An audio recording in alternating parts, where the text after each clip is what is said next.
Good morning, everyone. On behalf of the ISO, we'd like to welcome you to today's Extended Day-Ahead Market Implementation Intertie Scheduling Readiness Workshop. My name is Christina Guimera, representing ISO Stakeholder Affairs, and I will be facilitating today's meeting. I am joined here at the ISO by Milos Vosenak, Mark Richardson, and George Angelides, and we have Bo Valjean online with us. Just a few friendly reminders before we get started today. Today's call is being recorded for informational and convenience purposes only, and any related transcription should not be reprinted without the ISO's permission.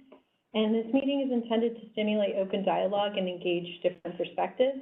So please keep your comments professional and respectful today. And also please try to keep your comments and questions succinct so that we're able to hear from everyone. And you can access closed captioning on the bottom left of your screen and then Teller Transparency Viewer on the bottom right of your screen. Just be sure to refresh before viewing the Transparency Viewer. And we welcome and look forward to your engagement and participation today. For raising your hand during the meeting, the raise hand icon is directly at the bottom of your WebEx screen. If you joined audio only, please press *3 on your device. And please remember to state your name and affiliation first before making any comments. And you can also send your comments and questions via chat to all panelists. And if you need any technical assistance today during the meeting, please send a chat to the event producer in Teller Events. Today we'll begin with hearing an introduction and meeting objective from Milos Vosenak. And then Milos Vosenak and Mark Richardson will take us through an FAQ guide overview. Then they'll pass it over to Bo Valjean, who will give an overview on intertie scheduling and what is changing. And then we'll wrap up for the day with next steps. So with that, I will turn things over to Milos to get us started. All right. Thank you, Christina, and good morning, everybody. Thank you for joining us. I first just want to acknowledge the extent of stakeholder interest and engagement that we've had on this intertie schedule modeling topic as we approach EDAM implementation, and the engagement that we've had across the multiple implementation workshops starting in late August and through multiple workshops all the way up until December 15th, which is the last implementation workshop that we held on this particular topic. I think we recognize this as an important topic area for participation in the market, and we've strived along the way to adjust the implementation design on a transitional basis to meet some of the stakeholder needs that we've heard based on your feedback and input, recognizing the effects on the existing commercial arrangements that are particularly associated with modeling of intertie schedules on the CAISO balancing area interties. This particular meeting today is a follow-up to the December 15th implementation workshop where we laid out the path forward on intertie schedule modeling that would be in place upon EDAM launch later this year. We wanted to hold a stakeholder session today to respond to questions we received on the structure of intertie schedule modeling across the different forums, whether it was meetings, comments, or city tickets that we reserved, and really ensure that we respond to those and open the door for additional questions and that stakeholders may have as we approach that EDAM launch on this particular intertie schedule modeling topic. To that end, we've updated the EDAM FAQ. It's a frequently asked questions document that's got a broader set of topics than just intertie schedule modeling, but we've added a section now on intertie schedule modeling, capturing some of those questions and answers that we plan to cover today, and allowing room as well for additional questions that may come up through Q&A along the way. The objective of the discussion today is really to ensure we've addressed those stakeholder questions, that there's a common understanding on the design as we approach EDAM implementation, including some of the mechanics ahead of our planned filing at FERC as well of the associated tariff changes that we've vetted through the stakeholder process and the tariff review process over the last few months.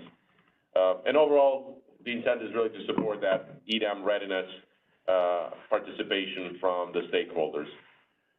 The discussion today is a prelude of a more technical and visual training session that we will be planning for, or currently tentatively planned for February 11th. I don't think we've announced it yet formally, but we plan to do so shortly. And in that more training session, we will just go into even more holistic and system-level details of transacting and associated with modeling of intertie schedules at different locations upon the EDAM launch.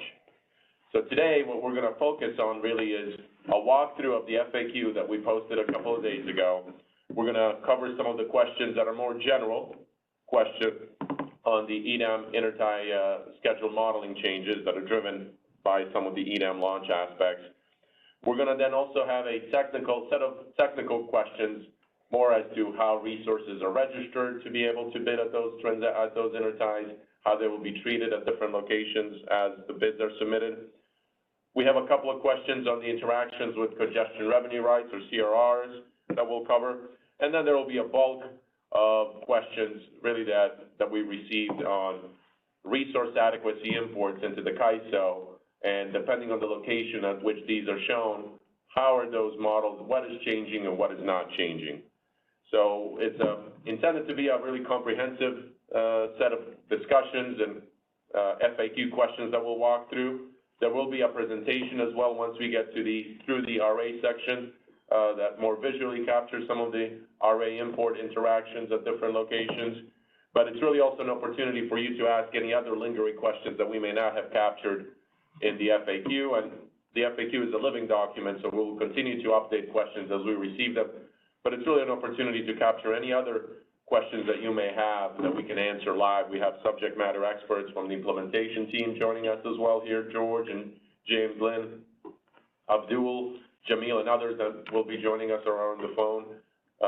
So really feel free to ask questions as we go along. And we'll pause, particularly after every section of the FAQ that we cover, we'll pause for additional questions that folks may have, recognizing again that we'll start with some more general questions, get into a technical aspect, and then there will be a section on RA questions and an RA walkthrough, RA import walkthrough, and if you can, kind of structure your questions around those topic areas as we get to them. But feel free to ask any questions as we go along the way.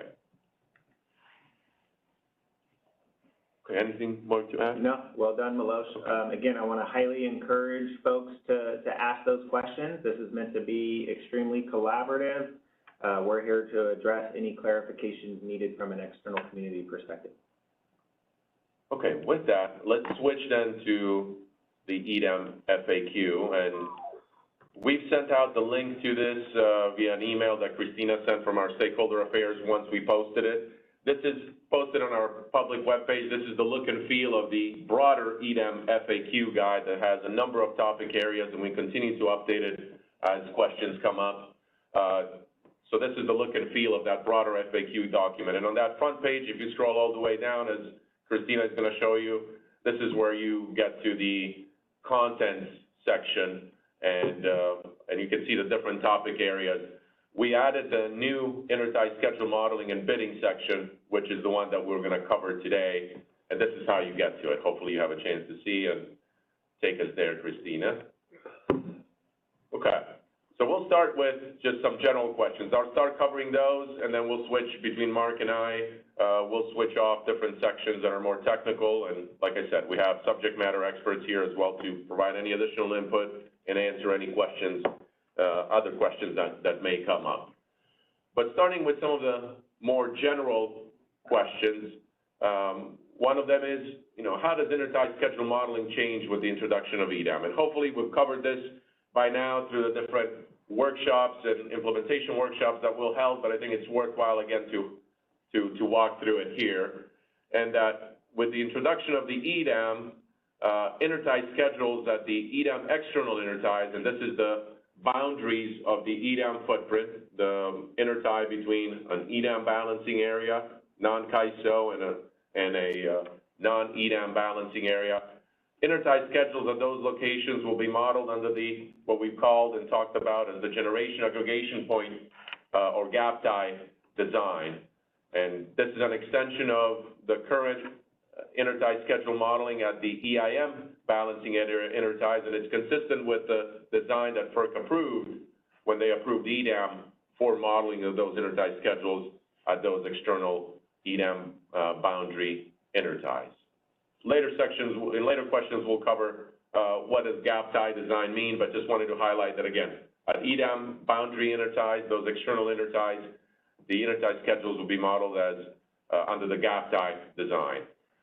For the CAISO balancing area interties, the design that's currently in place, the schedule point tie modeling design for modeling intertie schedules will remain in place across the CAISO balancing area interties, whether those are with EDAM or non-EDAM and non-market balancing areas. We're retaining those, that modeling on a transitional basis at those intertie schedule locations. An important aspect as well is that with the introduction of the EDAM, intertie schedules at EDAM internal interties, and these are transfer locations or interties between the EDAM balancing areas that are internal to the EDAM footprint. As a general matter, those bids at those intertie locations or at those transfer locations would no longer be supported. These locations become transfer locations supporting efficient transfers between the balancing areas.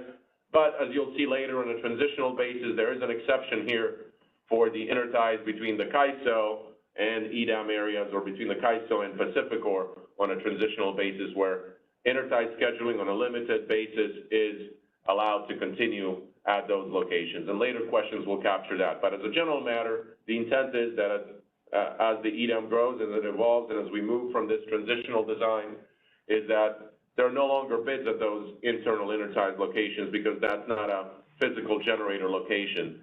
The bids within the EDAM market footprint would occur at the physical generator locations, not at those intertie transfer locations.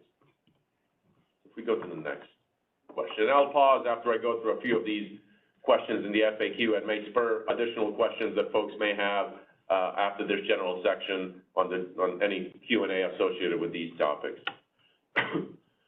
Another question that we put in the FAQ is, when the EDAM launches, how will intertie schedules be modeled at EDAM external interties other than the CAISO? And this is the gap tie design that I mentioned earlier.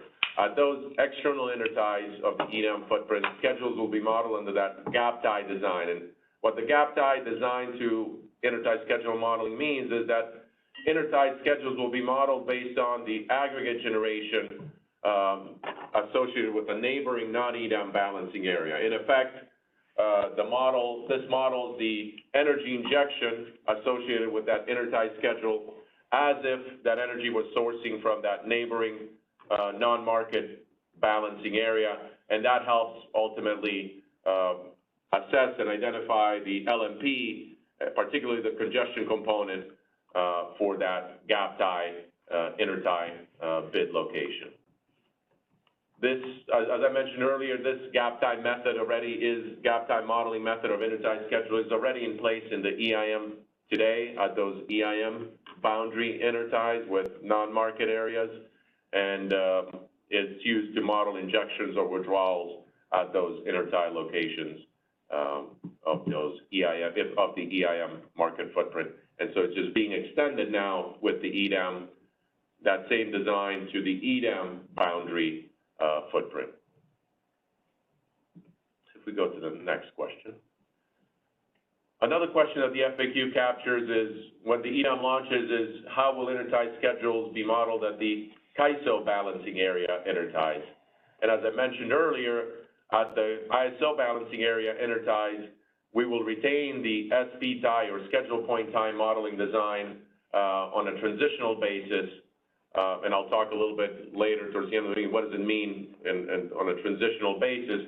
But the SP tie modeling of intertie transactions will remain as it is today under that SP tie modeling on those interties, and remains largely unchanged in terms of the modeling structure. Under that SP tie design, what that means and how it's different from the cap tie design is that we effectively model intertie schedules as an injection of energy at that particular intertie location, as if a generator were located at that location, and that obviously has impacts and ultimately supports the calculation of the LMP, whereas the gap tie is modeling the injection as coming from a neighboring balancing area, the aggregate generation from it. The SP tie design models it as an injection of energy at the intertie location directly.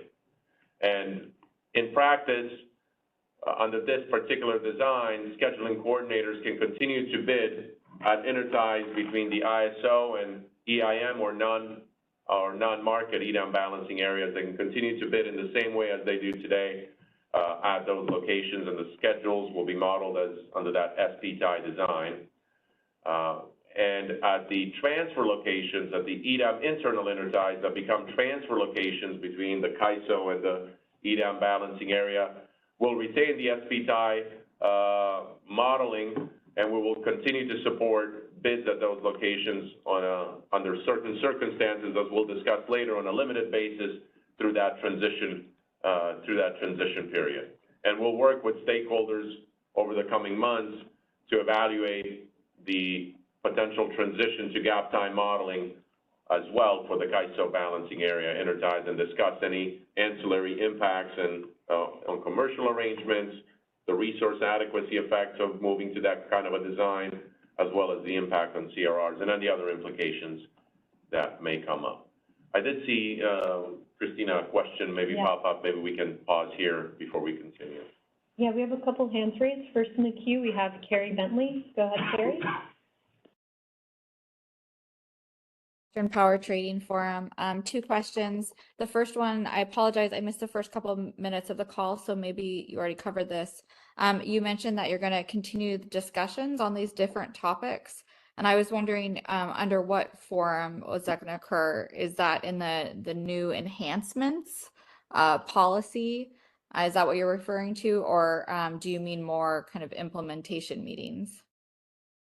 No, great question, and this will be a new forum where we're going to discuss transitioning, how do we move away from this transition period, this transitional design, and consider moving the intertie schedule modeling on the CAISO intertie towards the gap time model. That will be under a separate initiative effort that we'll be launching here in February, as soon as we complete the filing for this transitional design with FERC. But that will be something that we started in February fairly quickly, and start engaging with stakeholders in educational session on gap time modeling, but also starting to discuss the implications of moving to that and those ancillary impacts on other aspects of market design. Yeah, and Carrie, just to add to that, since you mentioned you came in a little late, that we did announce that there's going to be also in parallel a mid-February more robust training that is a bit more comprehensive on all these topics that are listed here in the FAQ that the training department, along with our subject matter experts, will be walking through with stakeholders. Okay, thank you. That's helpful. And then my second question, actually, maybe you'll answer it naturally, but as you get into the next couple sections, been very confused by the specific meaning behind some things like dynamic resources. Dynamic resource specific resources. In the CAISO tariff, there's a resource specific resource, there's a dynamic schedule, there's a dynamic resource, there's a pseudo-tie resource, and I'm hoping you could go through each of these really clearly in the upcoming topics. Yep. Thanks. Yeah, that sounds good, Carrie. We'll make sure to cover that when we get to the RA section in particular. Thanks, Carrie. Next in the queue, we have Michael Kramick. Go ahead, Michael. Energy, can you hear me? Yes. So I appreciate the info. I just want to make sure, I want to ask a question mainly from the standpoint of an internal ISO, internal to CAISO. So in the day ahead market, is it a correct statement that because you're sticking with the SPTI modeling, there's no difference in how the flows from the injections into CAISO over from the EDAM areas using the SPTI model is going to be the same, distributed the same way as it is today? Is that an accurate statement, or are the flows going to be distributed differently based on some type of shift factor related to the gap ties, or is that like phase 2? For these injections at the intertie, this is George Angelides, everything's going to be the same. So the same shift factors that are used today from the intertie location to a constraint in the market area the same shift factors will be used. So as far as these injections go, there won't be any change. But of course, the impact of additional EDAM resources now that you have participating in the day-ahead market, plus any imports, exports at the EDAM intertie boundaries, the non-ISO, that will be using the gap time model, there will be a little bit of a difference, and you have additional flow contributions that you don't have in today's day-ahead market. That is understood. But as far as the SP ties for the ISO, nothing will be different. Great. Thank you, George. Yeah, I just wanted to confirm that, so I appreciate that. Thank you. Thank you, Michael. Next in the queue, we have Dan Williams. Go ahead, Dan. Milos, this is Dan Williams from the Energy Authority. So first, just want to give some kudos to the team that put together this FAQ document. Overall, not just the Intertie section. It's just really good work. I'm sure it took a lot of time and effort, and the way it's organized has been very useful for, especially for folks who are kind of coming in late to the process and getting up to speed. So well done there. I was hoping that I think some of the content that is going to be there for the February 11th meeting was going to happen today, and at least, happy to see that we're going to have a follow-up one that's a little bit more technical than the materials that are here today. We are running short on time, getting up to market go live, and I want to make sure that the technical questions that we have a chance to get answered. Is there an opportunity still at this point to just submit kind of a handful of questions of the things that we're looking for to get answers on for that February 11th meeting? For us, it's really focused on when I'm importing and exporting into a non-CAISO EDAM area, what exactly is CAISO seeing behind the scenes as far as the modeling of those transactions and the expected pricing of those transactions? And what are we going to see as a scheduling coordinator on the other side of that?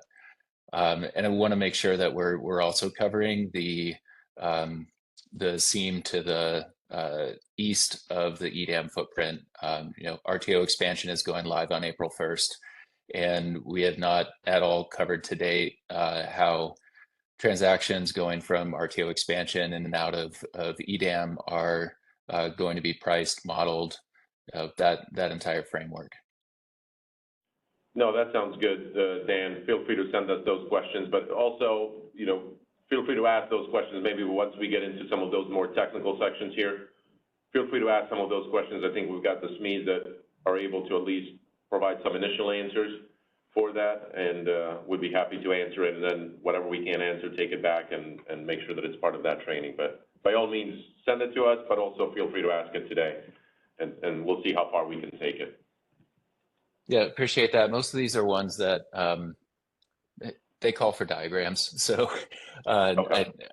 I think it'd be great to get your content today and get the high level stuff, and then we really do need a technical and kind of examples based look at those scenarios. I think it would get us too deep in the weeds without pictures today.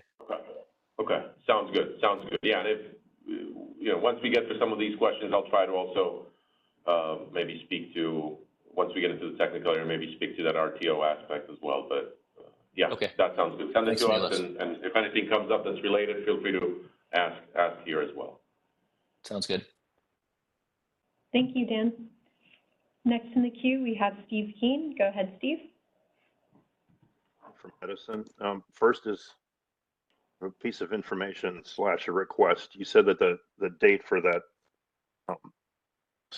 your workshop is going to be on the 11th of February. Training, yeah. Yeah, that's the same day. That's the second day of the CPUC's RA workshop. So if you could maybe look at moving it, because I think a lot of the issues that you're dealing with here are specific to RA. So fair point. Yeah. All right. Thanks for flagging that. That's good. The second point is in the FAQ, it says that intertie schedules will be permitted in limited instances at the EDAM internal interties between CAISO and Pacificor to support the launch of EDAM. Do you anticipate that expanding to include PGE when that starts, or is there some reason that you wouldn't need to do it with PG&E, or do you expect to have the transitional measure to be done by that point? Yeah, I think with PGE coming on, I think the intertie and the transfer points are a little bit different in that I think one of them is Malin, and that's a broader intertie, also an external intertie where I think broader intertie will continue to be permitted. So it's a little bit different than the two interties that we're talking about here with Pacificor, Mona, and Craigview. We fully expect to continue to enable intertie bidding when PGE joins at Malin as well. It doesn't change for that intertie with PGE. Yeah, and just to highlight, with all our meetings, we do record those, so we'll definitely take that into consideration, look at the calendars, and see what we can do. Appreciate you raising that, though, Steve. Thanks. Thanks, Steve. Next, we have about 4 questions written in the chat from Hui Yuan.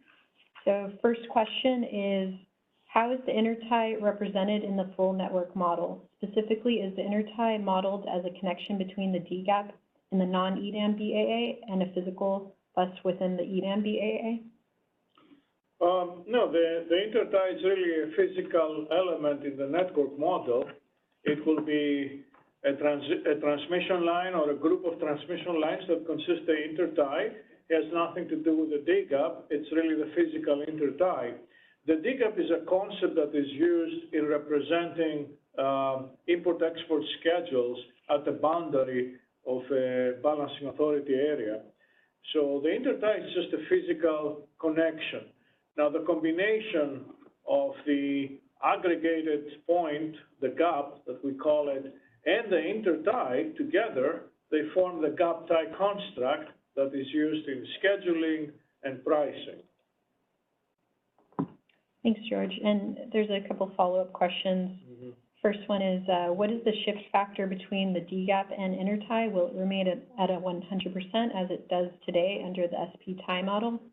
Yeah, good question. Let's clarify this. So we have 2 types of transmission constraints. We have physical transmission constraints. They use shift factors. So the effect of the gap on a physical transmission constraint is using the shift factors, the aggregated shift factor from the gap to that constraint.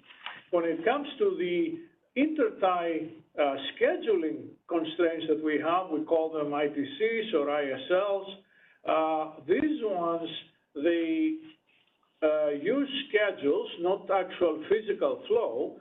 So you can parallel that with a shift factor of 1, meaning that the BPA DGAP Malin 500 gap tie combination has 100% contribution for an import to the Malin intertie scheduling limit. That answers the question, I hope? Yes. And we have one hand raised from Dee Zhao. Go ahead, Dee.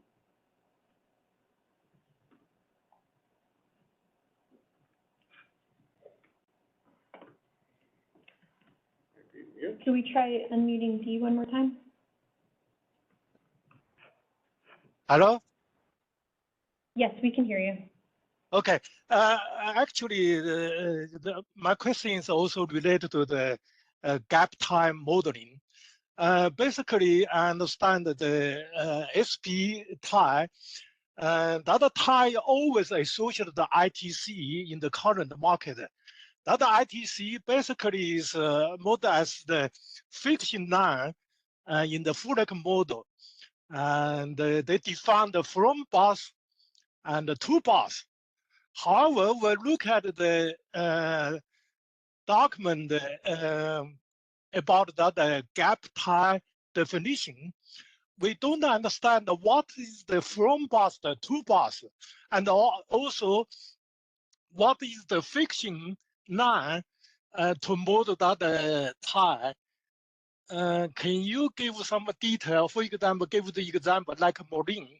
We understand that in current market, they have two bars. One is inside the KISO, another one in the external PAA. So what is that tie in gap tie defined from the EDAM to non-EDAM PAA?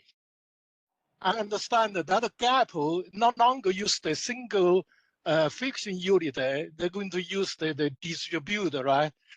Generation injection. How does that distributed injection generator connect to that tie? I want to Yeah, I can see the struggle. This is the difference between actual physical flows and scheduled contributions, and there's a difference between the two. The physical flow, of course, it's dictated by the network characteristics represented by the shift factor. So when you have a gap tie and there is an import schedule, we enforce a scheduling limit on that tie that considers that the entire schedule is contributing against the intertie scheduling limit. That's what the tag tells us that the schedule is going to come through. Physically, though, the electrons flow differently in the network, so you may have a physical flow contribution on that intertie, which is less than 100% of the injection at the gap, obviously, but we don't enforce physical constraints on the interties. We enforce intertie scheduling limits. The physical constraints are still enforced on other transmission elements within the market, and those use the relevant shift factors. But for the intertie scheduling limit, which is based on schedules and tags, there is 100% contribution from an import or an export to the relevant intertie scheduling limit that is associated with that schedule. Does this clarify the difference? Yeah, it's still a little bit confusing. So when the SP tie switch to gap tie, so in the KISO no longer use the friction line to mold that tie, right? So you're going to set the limit on the injection side. But if you don't have that friction line defined in the Fulleck model, like we use a PSE raw file, right? If you don't have that friction line defined in the network, how do you calculate the shift factor? Okay, so there are no frictional lines in the network model. So as I said, it comes down to the difference between physical flows and schedules, right? For physical flows, everything is physical. You're using shift factors. For schedules, you have a scheduling limit that you enforce in the market, not in the network model. You're enforcing it in the market to make sure that you're not oversubscribe the rights or the scheduling limits on the specific intertie where schedules are tagged. So this has nothing to do with the physical flows. It's like a different concept. And it applies equal to the SP tie and the gap tie. Actually, if I want to help in this concept, the SP tie and the gap tie, they're not fundamentally different. It's the same concept. In the SP tie, you have a concentrated injection point. It's not distributed, whereas the gap tie, the injection is distributed. But other than that, they're similar concepts. In fact, the gap is actually a scheduling point. It's a point where you schedule. It's an aggregate scheduling point. So in concept, there's no difference between the SP tie and the gap tie, and that's why there is no difference on how the intertie scheduling limit is affected by injections at the SP or at the gap. So it's the same, the SP tie, you have the injection contributing 100% against the scheduling limit, and the same thing with the gap tie. Again, there's 100% contribution of the injection which could be distributed here, to the intertie scheduling limit. So these are non-physical power flow concepts. They're scheduling concepts. That's what the difference is, okay? Okay, thank you. But sorry, I one more about this one. So basically, you think that shift factor you just defined as the one, right? 100%. That's the you. Right. It's Okay. the equivalent contribution of an import-export schedule to the tie that is associated with it is 100% contribution. Okay, so if that means because we always need to calculate the congestion and price component, so you always use that shift factor as the one times the short price of the intertie congestion, right? Okay. That's correct. The gap tie or Okay. the SP tie marginal congestion component of the LMP has contributions from both physical congestion, and these are using shift factors, and contributions from binding intertie scheduling limits on the associated tie, and those use the 100% contribution. You can say that the shift factor for those is 1. Thank you very much. Thank you.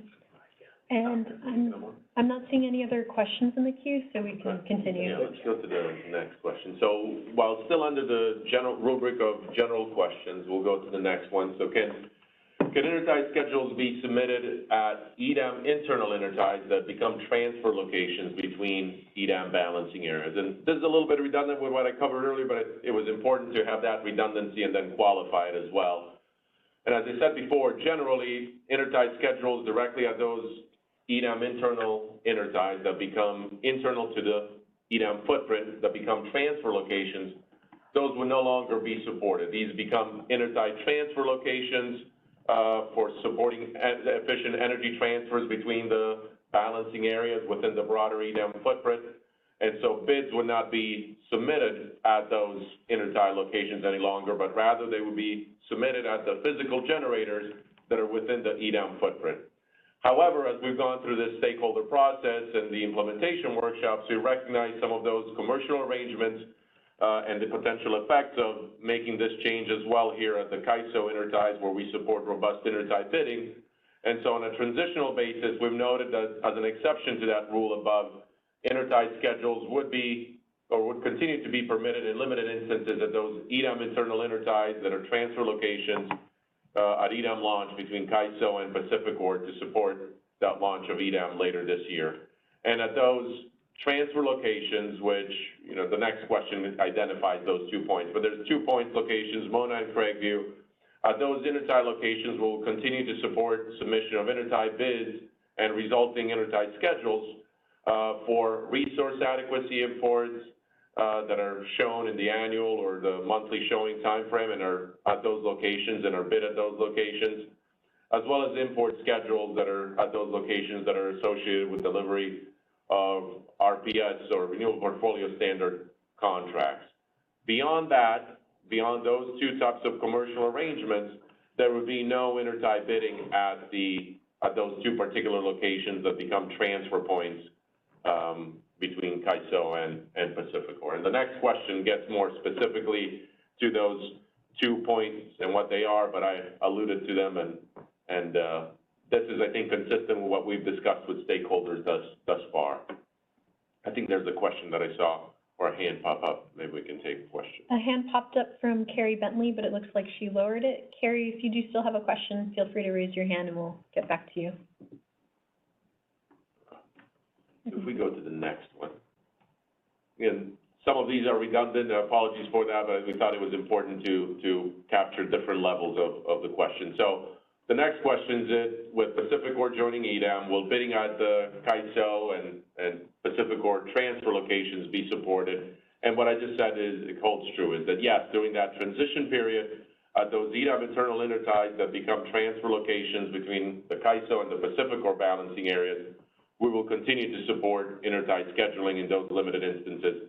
And those 2 points are Mona and Craigview, and you can see there how they're further defined maybe as you're scheduling at those locations. And we'll support intertie bids at those locations, and Mark will cover this later when we go into the RA import section of the Q&A, but we will continue to support bids at those locations for intertie schedules associated with RA imports and contracted RPS deliveries to recognize and support the existing commercial arrangements that parties may have in place during this transition period as we evaluate what and how to transition to gap tie modeling.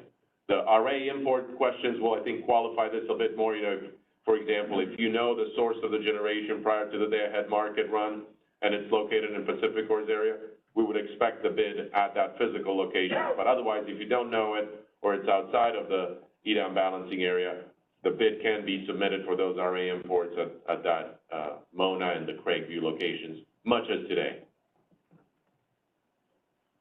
Go ahead. I think we can take a question. We have a couple hands raised. First, we have Mohan Nirula. Go ahead, Mohan. This is Mohan CWR. Could you get a little closer to your mic? It's a little difficult to hear you. Okay, can you hear me now? It's still a little low. Oh. Could you? Oh, you sound better now. Okay, all right. So yeah, I'm Mohan Nirula with CWR. My question is, under the current market mechanism, an SC within CAISO can be SC for resource in non-EDAM area today. Now, if that non-EDAM area becomes EDAM, then can the same SC be SC for the resource from that EDAM area? Yes. Okay. Yeah, just like today, you know, you can be a SC for different resources, whether in the EIM or CAISO. Same thing with the EDAM. You can be a scheduling coordinator representing load and or generation across the market footprint. Okay, so when EDAM goes live, then there will be a ZGAP, right, from the EDAM. So under ZGAP, an SC within CAISO and the ZGAP in the EDAM area, how do can they break down the resources, and the C in the CAISO area can represent that partial resource in the EDAM area? Okay, so each resource that is registered in the master file has a location. The location is an attribute of the resource. So for import and export resources, that location will either be an ISO SP tie or an EDAM gap tie or an AIM gap tie. Right. So it depends what the purpose of the use for the resource is. If the resource is used to import energy to the ISO, you will be registering that resource in the appropriate SP tie that you want to tag your import or your export. If it is a resource that is used to import or export energy out of Pacific Core Balancing Authority area, you'll be using the appropriate gap tie where you want to do that with the Pacific Core BAA, etc. Okay. Yeah, that was a question that just came to my mind, and it sounds a little bit complicated, but we will see how it goes. Thank you. It's no different than today. Okay. Today you register different resources at different SP ties, and it stays the same. So even under EDAM, SP tie Yes. is only transitional, right? I mean, you'll. Well, okay. Yeah. I mean, right now you'll be using the ISO SP tie, which is in existence today. Right. After the transition, we'll talk about it. It's the gap tie model, and Milos mentioned that we'll be doing a series of workshops and stakeholder engagements on that to discuss all the details and the impacts and all. Oh, okay. Got it. Thank you. Thank you. Next in the queue, we have Hui Yuan. Go ahead.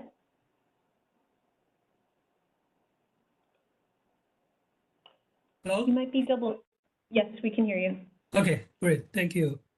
I have a question on the scheduling points, Mona and Craigview. So where their associated intertie constraint continue to exist in the EDAM market. That is to say, for the Mona IPP DC ITC, IPP Utah ITC, and IPP DC Atlanta ITC, where they still exist in the EDAM. And for the correct view, the cascade ITC will also exist in the EDAM market. Yeah, at the moment, there is no change on the ITCs that the ISO is using today for constraining import-exports at the SP ties and also transfers. And that will not change with the MONA ITC and all the collection of ITCs that enclose MONA. The difference may be that the potential transfer between Pacific Corp East and California ISO will also be included on those ITCs, but the definition of those ITCs will not change, will stay the same. Okay, thank you. Thank you. Next in the queue, we have Di Zhao. Go ahead, Di.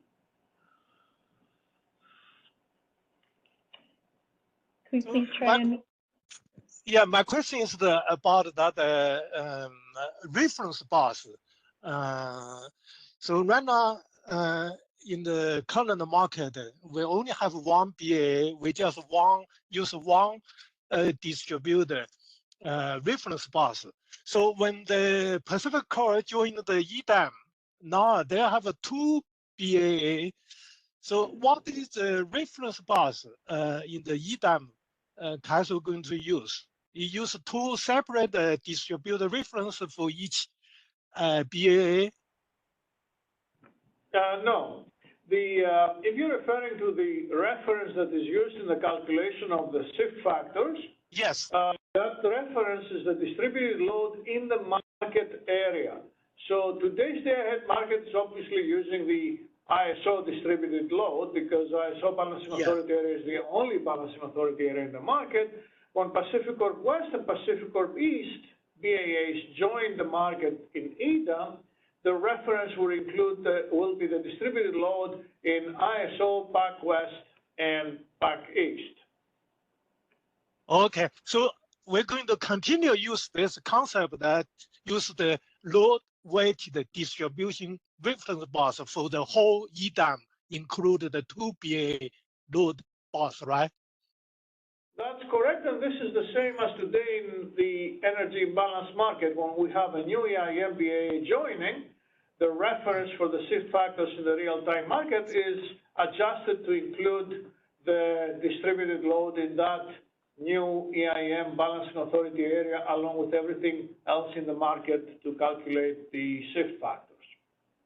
Okay, how about the energy balance constraint? We use the system-wide, the total energy balance constraint, all separated by BAA. So the answer is in our EDAM tariff filing. Essentially, we formulate and enforce a power balance constraint for each balancing authority area in the market area. Today, in the energy imbalance market, we have a system power balance constraint for the entire market area, and we're using the ISO BAA as a reference to calculate what is the equivalent marginal energy cost for each balancing authority area. We're doing it a lot more transparently with the rollout of EDAM, both for EDAM and the energy balance market. We'll have a separate, distinct power balance constraint for each balancing authority area in the market enforced, and the shadow price of that constraint will give you the marginal energy cost for each balancing authority area, okay? Okay, so each BA have their own energy component price, right? Based on their own? Yes. Okay, thank you. You're welcome. Thank you. And I'm not seeing any other questions in the queue, so we can continue. Okay, we can scroll up, but we're almost done with the general section, and then we'll move into the more technical aspects of it as well. But another question we wanted to address is, the interactions with EIM balancing areas, and just to, make sure it's clear. But how are intertie schedules modeled as CAISO balancing area interties with EIM balancing area interties? And as we noted, there's no change in modeling of intertie schedules at those locations. We will continue to use through this transition period the SP tie model, and intertie bids can continue to be submitted at those intertie scheduling points between the CAISO and EIM balancing area, much as today.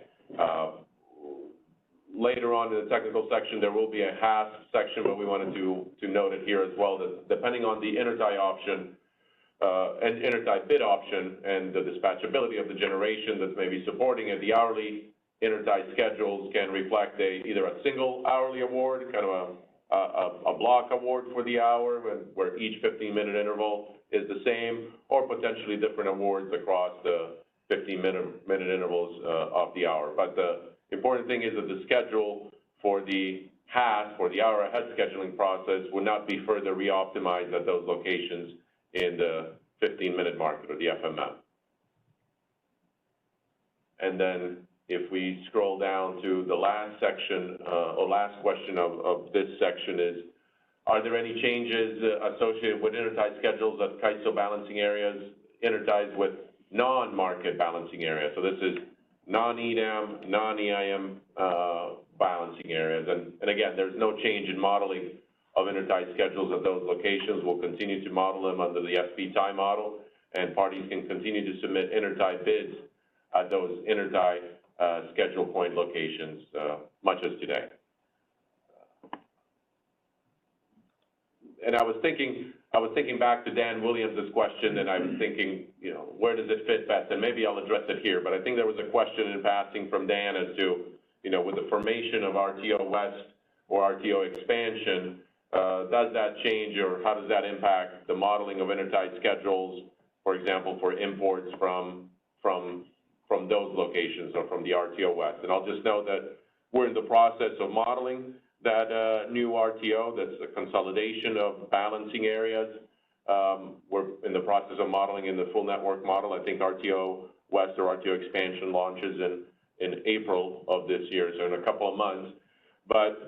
And I think it results in two balancing areas, but we would treat it the same way here as a transaction from a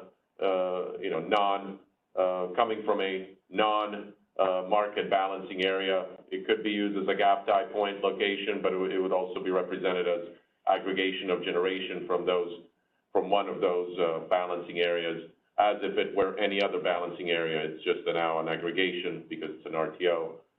It's an aggregation of today that are a number of balancing areas into one, but we would treat it much the same as any other balancing area for modeling purposes. Any questions? Let me pause here as well. Before we get into recognizing there's going to be an R8 section and then a more technical section that's talking about Intertie modeling and registration requirements, etc. Just let me pause here just to see, are there any more questions that you would think of kind of are more in the general rubric of questions, or any further clarifications that we can provide on just the general concepts that we've introduced thus far? Yeah, we do have a hand raised from Dan Williams. Go ahead, Dan. TA. So, yeah, on that point, you know, the reason I want to get into some technical discussions and with, you know, charts and pictures and fun things that we can look at is just my expectation is that you would be looking at the RTO expansion footprint under your gap tie model as that being a single balancing authority. So you would sort of have a single DGAP representation of it. And as with the issues that I have with that for any other BA being a gap tie representation going into EDAM, it's especially concerning for the RTO expansion because their single BA would reach from Phoenix to Wyoming. So a DGAP representing that is going to have vastly different shift factor impacts on the Pacific Core system, depending on where you are exporting from the RTO footprint and importing into the EDAM footprint. And that's really what I want to get into and understand sort of what maybe we're missing as a stakeholder community that allows you to be sort of comfortable with that modeling. There's actually quite a bit of flexibility in the gap tie model because we mentioned that in the past we referred to different types of gaps that can be used. DGAP is sort of like the default, that if you have no idea where the energy is coming from within a balancing authority area, DGAP is probably your best guess because it aggregates all the supply resources in the BAA. But if you have better information about where the source of the sink of the energy will be, then you can use a more granular distribution. We call these custom gaps, C gaps, and we support them. We will support them. So in the case of having a huge BAA that spans multiple states and things like that, we can define custom gaps for participants to use out of a more granular distribution that will involve maybe only one of the states in the balancing authority area model and things like that. So we'll work with you on that. Okay, yeah, there are definitely areas where that works, where an entity has a long-term contract or owns a resource and can set that up there. But it is an RTO. There's intertie bidding with it, and so there's an aspect definitely of exporting, quote, from the market, just like we do from CAISO. So, well, but let's get through the other materials today, and I'll see if I can figure out a way to ask some tight questions for the February 11th call. That sounds good. Thank you. Then I'll just note, I think RTO expansion is forming two balancing areas, so it should be, there'll be two BAs that are being modeled. Okay, I think I saw another hand. Yeah, thanks, Dan. Next in the queue, we have Robert Fisher. Go ahead, Robert. Hi, this is Robert Fisher from NV Energy. I just had a quick clarification question. You stated here that Craigview and Mona will no longer be allowed for intertie bidding, but you said when PG&E was joining that Malin would be allowed. How is there the technical distinction between those two, and why does there exception for one and not the other? Robert, I'm sorry, I didn't understand your question. You were referring about, can you say it again, please? Yeah, no problem. So you said in the previous point that Mona and Craigview will no longer be allowed for intertie bidding once EDAM is started. And then there was a statement earlier when PGE joins, I'm trying to remove the and, that Malin will still allow the intertie bidding. Did I mishear that, or can you make a distinction between why is one allowed and one not allowed? Right. The distinction is that MDWP, we call Mona here, is MDWP is the scheduling point, and CRAG, which is a scheduling point with Pacific Northwest. These are EDAM transfer locations. And they're direct interties between EDAM balancing authority areas. Malin 500 is an intertie between the California ISO balancing authority area and Bonneville Power Administration. And Bonneville Power Administration is not in EDAM. So it's everyone, every scheduling coordinator can bid at Malin 500. There is no restriction. So that makes it different. But when PGE joins, though, will it? Yes. You stated that it will still be allowed to have intertie bidding because they have transfers on Malin. Yeah, PGE, we will establish transfers at Malin that will be isolating or associated with their rights from John Day to Malin. But Malin, it doesn't preclude Malin from being a scheduling point, because when you are bidding in, you in essence are saying that is you're not necessarily using the transfer to get the energy from Portland to the ISO. You are in essence getting the energy from BPA or other BAAs that are flowing through BPA to get to Malin. Right, Robert, if you remember our earlier workshops where we were showing how participants can participate at intertie scheduling points. So as I said, everyone can participate at Malin 500 because it's an ISO scheduling point.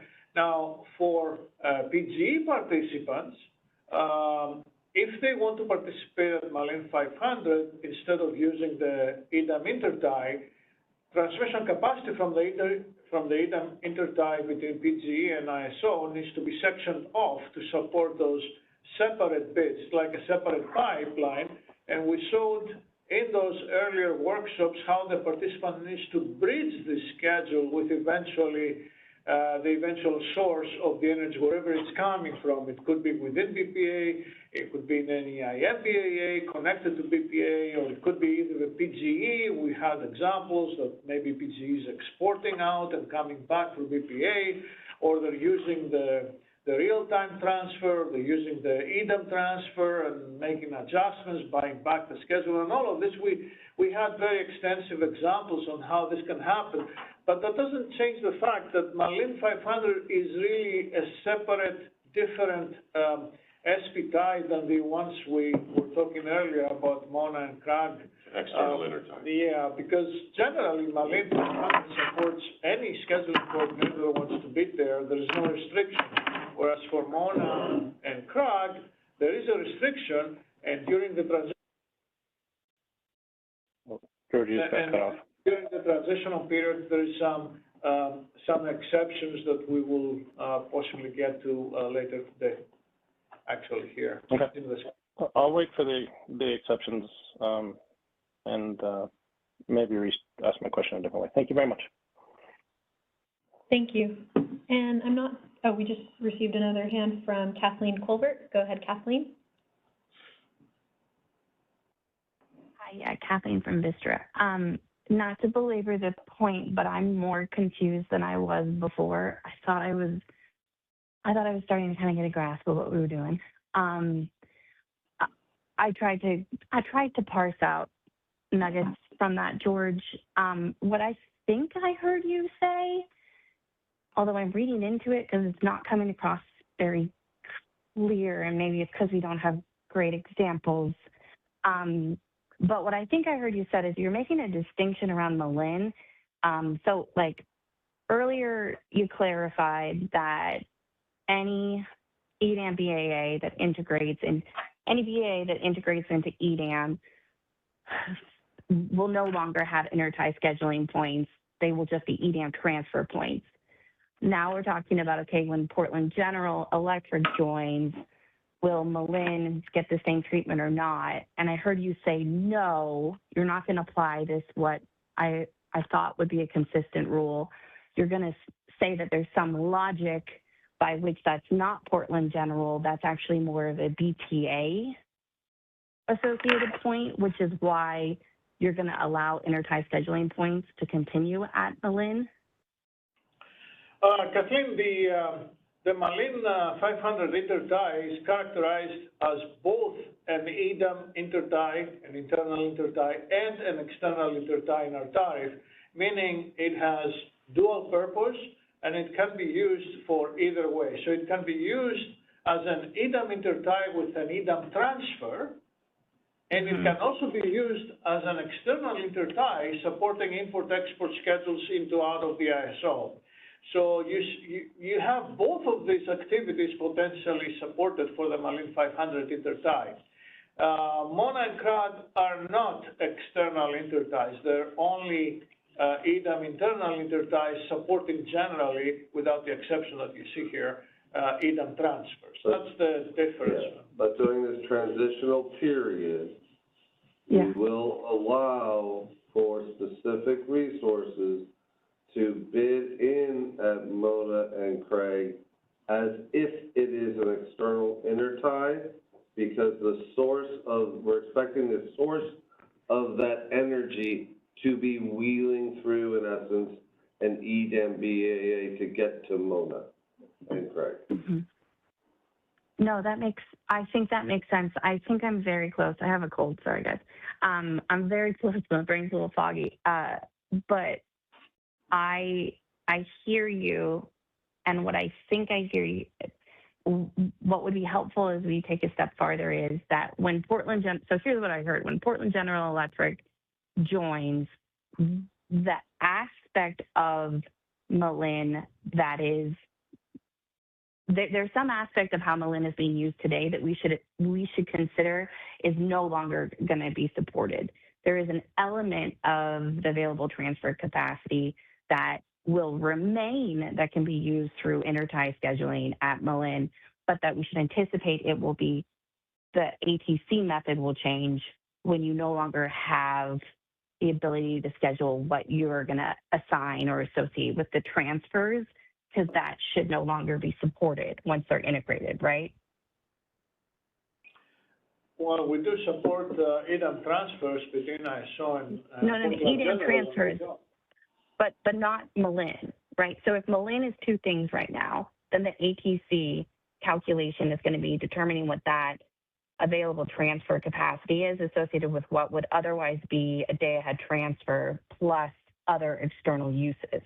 And if you're saying that once they integrate, you're going to allow it to continue to be used as a scheduling point because it's defined as an external EDAM intertie point, I would assume there is some change to Malin still that's going to happen because of the integration. And I think that's the piece that is still confusing. Oh, yeah. Okay, yeah, I mentioned that earlier, that essentially you will have the EDAM transfer factoring into the Malin intertie scheduling That's limit. what I thought. Okay. Yeah. Yes. Thank you. Perfect. Yeah. Yes. So, Thanks, George. So, but I want to add something in here. So I think George and others have already said it, but Malin is a joint external intertie and internal intertie, not just when Portland General joins. It also is when PAC joins. PAC is releasing 800 megawatts of transfer capacity between PAC West and ISO at Malin. So this will go into play once PAC goes live as well. It is going to be considered both an internal and external intertie. With relation to PGE, there is some additional contract obligations that PGE has to take into consideration when using their transmission. And that's where George, in the previous workshops, walked through how we, based on PG&E's input, how those schedules would be handled.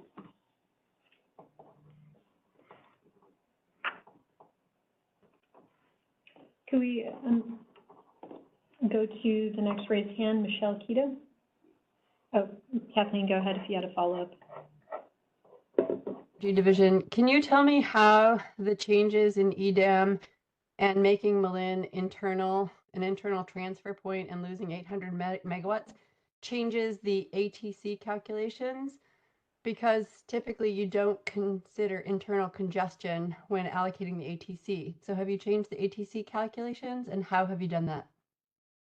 So there's no reason to change that. I mean, from today, you have the intertie scheduling limit really reflects the capability of scheduling through Malin 500, and there is a calculation that accounts for legacy transmission contracts at that location, like TORs and ETCs, and the rest of it is available for new firm use that now includes, in addition to imports, exports at Malin 500, it will also include transfers at Malin 500, which is, as James mentioned earlier, a transfer with Pacific West, and when Portland General joins, will be a transfer with Portland General as well.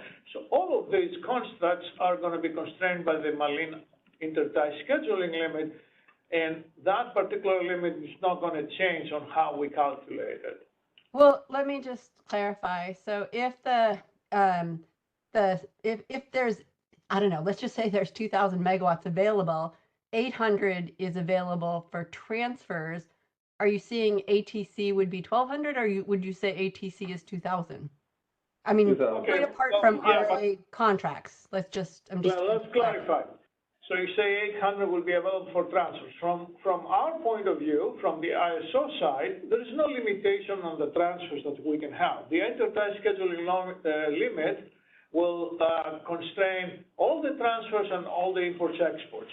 From the other side, let's say from Pacific Northwest side, there is a limit on their transfers that reflects the rights that they have to get to Malin 500, and similar for Portland General, there is a limit on that side. On our side, on the Malin 500 intertie scheduling limit, there's no limit on the transfer. You can have as much as you want, all the way up to the available ISL limit. They all compete, right? They compete for that limit, the transfers and the imports exports. So in short, Michelle, from the ISO BA perspective, the ATC is 2,000. It's going to optimize that 2,000 between the possibility of using it for transfers up to 800 megawatts, and then all the other schedules going through to BPA. But it technically, it doesn't have to do the full 800 as a transfer. It could do 500 as transfer, and then 1,500 as intertie schedules. I guess it's just weird because ATC, when you give out available transfer capability, you're going to give them priority to wheel through, and then they're going to be competing with EDAM transfers, and there seems something funny about this. So I guess I'm not really understanding your answer. And all right, let me explain. First of all, for everything everything that is economic, there's no scheduling priority, right? The transfers are economic with the only exception of the type 1 transfer that is self-scheduled based on a contract. But everything else, the transfers are economic, they're scheduled economically. Imports, exports, they have bids, they're scheduled economically. If there are self-schedules, and I think you're referring to the self-schedules for the wheeling, the high priority wheeling, right? So they have the self-schedule priority along with every other self-schedule, but there is a provision where the ISO allocates potential import capability pro rata between PT wheels and RA import volume. That happens after HASP if we cannot accommodate both volumes. If you're referring to that, there is no change on that other than the fact that we will consider type 1 and type 3 transfers, which are RSC eligible, meaning they're reflecting contractual obligations to meet demand in the ISO. We'll consider them as part of the RA volume bucket in that allocation. I'm sorry. So you're saying that the EDAM transfers are going to be considered equal to RA imports? Not equal. And only type 1, type 3, only the RSC eligible transfers, they're part of your RA import volume, right? And when you make allocations between PT wheels and the RA bucket, right? Okay. Right. So, so if you have to for cut, example, because the reason is that, some RA you'll see it import at Malin, and some RA you'll see it as a type 1 or a type 3 transfer from Pacific Northwest or Portland General, right? Okay. So we'll tally all this up and we'll figure out what's the volume of the RA bucket. And then the PT wheels, of course, the volume is whatever is self-scheduled in the day-ahead market.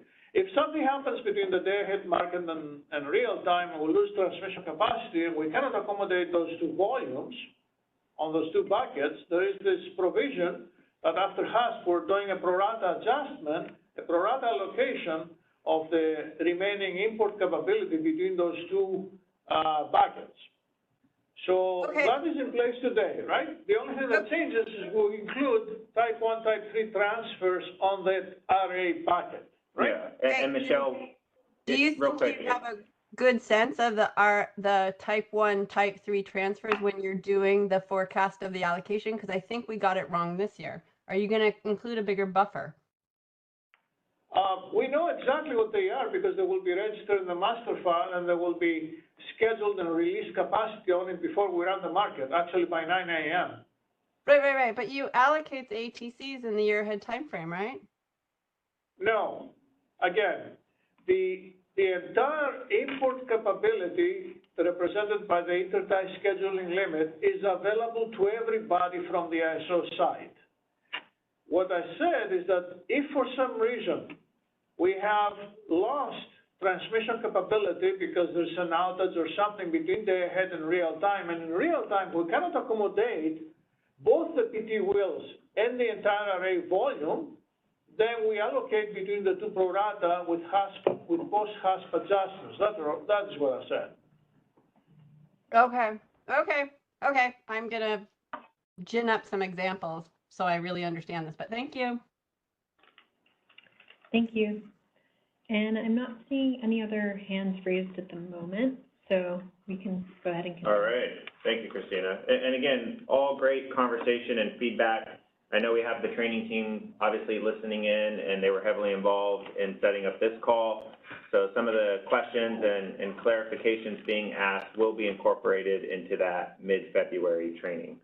So now we're going to kind of get into some of the more technical related questions that Milos alluded to earlier. The first one being, what are those registration requirements when submitting intertie bids at those EDAM internal transfer locations?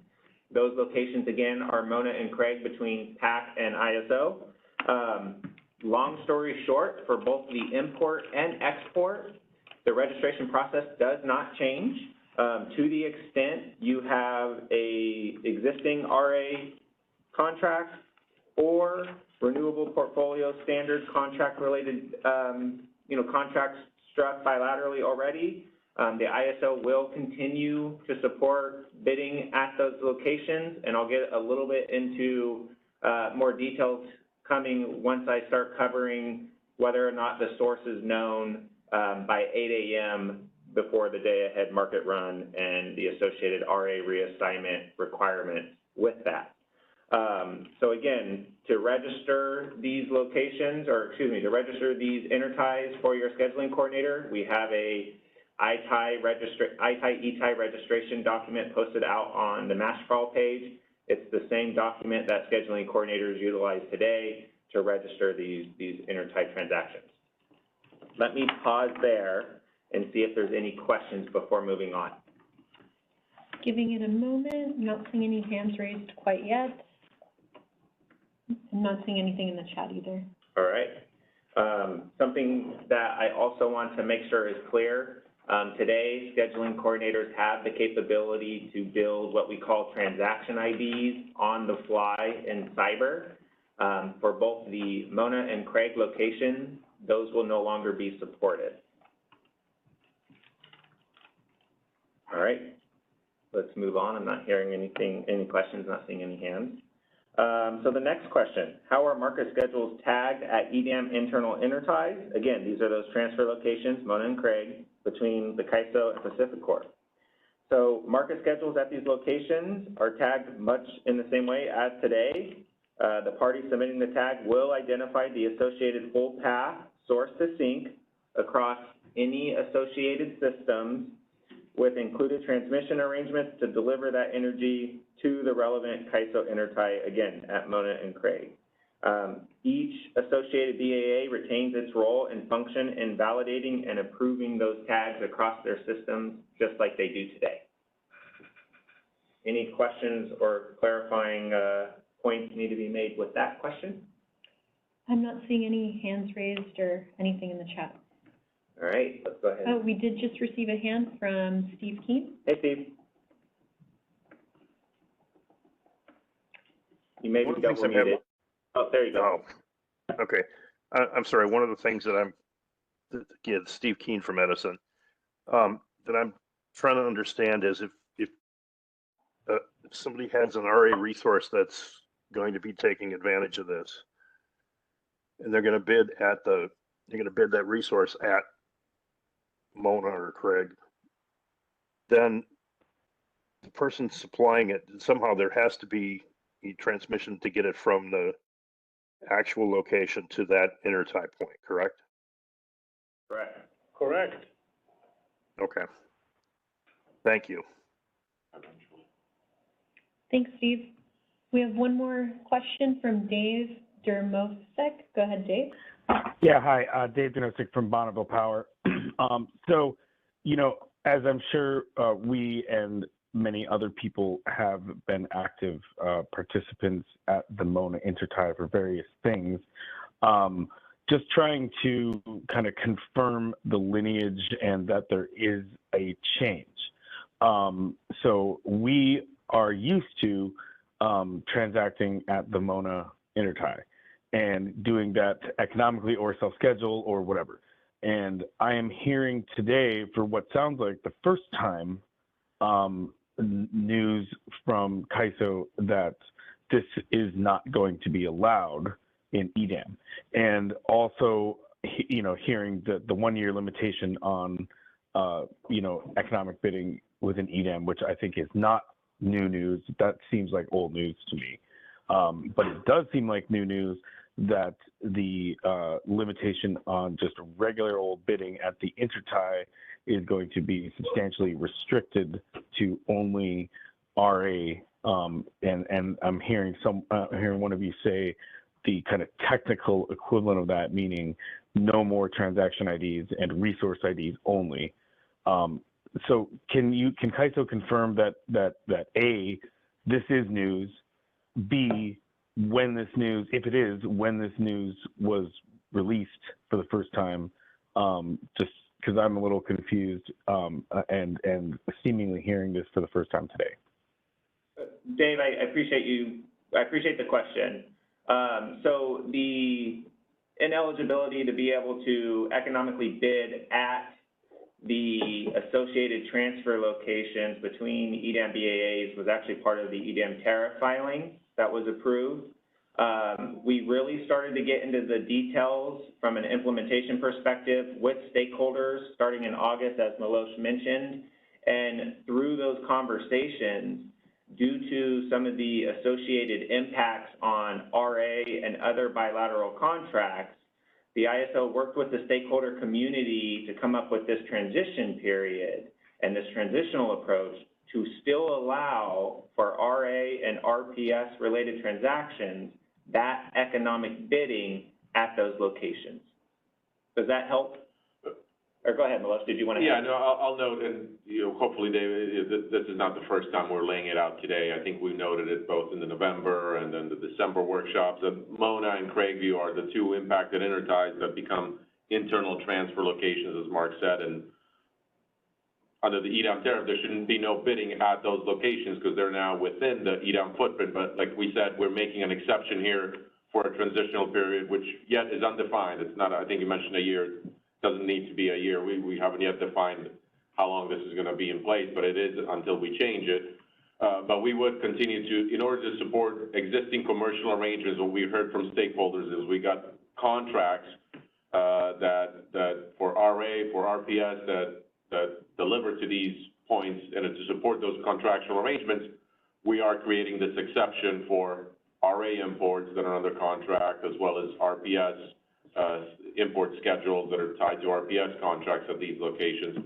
But beyond that, as you say, beyond an association with those types of contracts, there's no more kind of intertie bidding at those two locations. Oh, okay, thanks. That helps. And, it also helps to clarify the difference between, say, this was included in the EDAM tariff, which, is, let's just say, I would presume a large document and not one that Bonneville was really heavily involved in. And what I'm hearing from you just now that, well, we brought this up in November, December. So that seems like a more appropriate time frame, unless I was just completely checked out, which is always possible. But thanks for clarifying that this is, in fact, a change from what is business as usual like now. And that change will preclude us from participating at the Mona Intertie the way we do now. Those are things that we, of course, have to think about. And I think, it's recognized that Bonneville really doesn't have the title of, quote, stakeholder in a certain way that other people do, other entities do in this particular case. But of course, we still have load that we statutorily have to serve. And so that, creates some significance for these theme issues on behalf of Bonneville Power.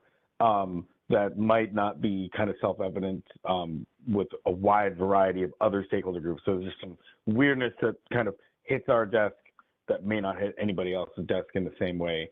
That's just a little weird for us. So thanks for clarifying that, and we will go back and huddle on this some more. Yeah, not a problem, Dave. And this is Mark Richardson. And if your team has questions that are specific and unique to Bonneville, feel free to reach out to myself or Isabella Mahane, who is the BPA account manager. We'll be happy to set up a meeting and walk through those details with you and the team. Yeah, and I'll just clarify as well, Dave. Yeah, and I'll just clarify that you, BPA, you're still a stakeholder just like anybody else, so we certainly appreciate any input. There's no qualifications that we're putting on them. But I do want to say that this limitation should not preclude you from your ability to serve load, to the extent that you have to get through Pacificor to Nevada or wherever else. There should be other ways of you being able to get there through the market design to get to wherever you need to go to deliver that generation. So like Mark said, we'd be happy to work with you. While this ability is going away at Mona and Craigview, there are other alternatives for you to continue to transact and deliver, BPA generation to. We will serve our load. Yeah. But yeah, we will definitely take you up on a chance to talk a little bit more about some of these specific issues, though. So thank you for that. Yeah. Any other questions? I was seeing another hand, but looks like it lowered, so we can continue. Let's keep on going here. So what are the requirements for registering resources when submitting bids at EDAM external interties? So at the EDAM external interties between an EDAM balancing authority area and non-EDAM balancing authority area, similar to today and in WEIM, participants can register these resources through the master file process that I mentioned earlier. Again, it's that intertie request form. You submit that via a city ticket, and then if we work with our master file team to set those up, it's typically a 10 business day process. And then through those associated IDs, participants can participate as they normally would, and potentially economic bid at those permitted locations. Any reaction there before moving on? I'm not seeing any hands or questions in the chat. Okay. So moving on, how are intertie schedules at CAISO Balancing Authority area interties with WEIM BAAs treated in half? That is our hour ahead scheduling process. So depending on the associated intertie bid option, whether you select hourly or 15 minutes, the hourly intertie schedule can reflect a single hourly award, which is the flat schedule across each of the FMM intervals for that hour, or potentially different 15-minute awards across that hour. What we want to reemphasize here is that schedule, once optimized in half, will no longer be further optimized in subsequent FMM runs for that hour. And we will be going into more details with Bo and some of his slides here in a few on this specific item. Kathleen. Can we try unmuting Kathleen? Yeah, just give me a second to see if you guys can hear me. Kathleen from Vistra. Yes, we can hear you. Can you hear me, Mark? Okay, great. Thanks. Sorry. Yeah, just wanted to clarify one thing. So I know I've seen that language, and I know we've talked about this, so it's not news. But I wanted to clarify whether there's a difference in treatment. I think there is a difference in treatment between certain types of external resources, where like the dynamic import, let's say an import offer, dynamics will still be able to be, so pseudo-ties, dynamics, anything like that are still going to be able to be re-optimized in the 15-minute market. Could you just clarify that? I just want to make sure I'm not getting confused. Yes, with one caveat, depending on the source BA, and we're going to be diving into that quite extensively in the slide decks to clearly articulate, and we have nice illustrations from our training team that kind of outlines the change. Yeah, that's super helpful. And I guess I'll say I'll say out loud, during certain operations, I spend a lot of time looking at our load conformance behavior and kind of looking at the different operations on the system as we move from RUC into HASP, into FMM, and really think about those as inextricably linked, because the operators do use some of the load conformances even through the 15-minute market to try to firm up flexibility through some of those dynamics. And I just want to make sure, if we need to be thinking about this more broadly than just, I think the way that you're presenting it today is really focused on the bidding and the RA, but I also want to make sure I'm understanding how grid operations is going to be managing the system, because the interties are used in 15-minute market today. And so I want to, if nothing can be re-optimized and all external resources are held fixed, we would see other changes, right? So I just want to make sure you guys are helping us navigate that as well. Yeah, well, let us get through, I appreciate your comments, Kathleen. Let us get through the slide deck and see if that helps you from an optimization understanding perspective on the associated changes as it pertains to dynamics within the EDAM footprint. Thanks, Kathleen. I'm not seeing any other hands, Mark. All right, and this is kind of playing into Kathleen's question here, this next one. Are there any changes for intertie schedules due to dynamically scheduled resources located in EDAM or WEIM area? So when we say dynamically scheduled resources, we are talking about registered dynamics within our master file that have the associated dynamic scheduling agreement.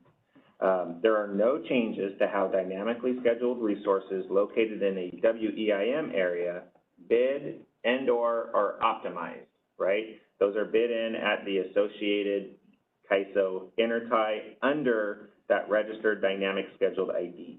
So those will continue to be optimized in day ahead, FMM, RTD as they are today. With the implementation of EDAM, these registered dynamic resource IDs that are located in an EDAM area will now be getting bid at their physical resource location and no longer bid at the registered dynamic ID in master file. So let me pause there and see if there's any questions. Giving it a moment, not seeing any hands raised. Oh, we just did receive a hand from Max Code. Go ahead, Max. Thanks for that explanation. Can you just repeat it so that I can make sure that I'm getting really clear notes here? Sure. And again, we have a slide coming up with some amazing graphics that George helped us put together. Inside joke, guys. So a dynamic resource that is within a host WEIM area, no change. Completely optimized in FMM, RTD as they are today, bid at the registered dynamic resource ID and master file. Which is the intertie. Which is associated with an intertie. Which is associated with the intertie location for that dynamic.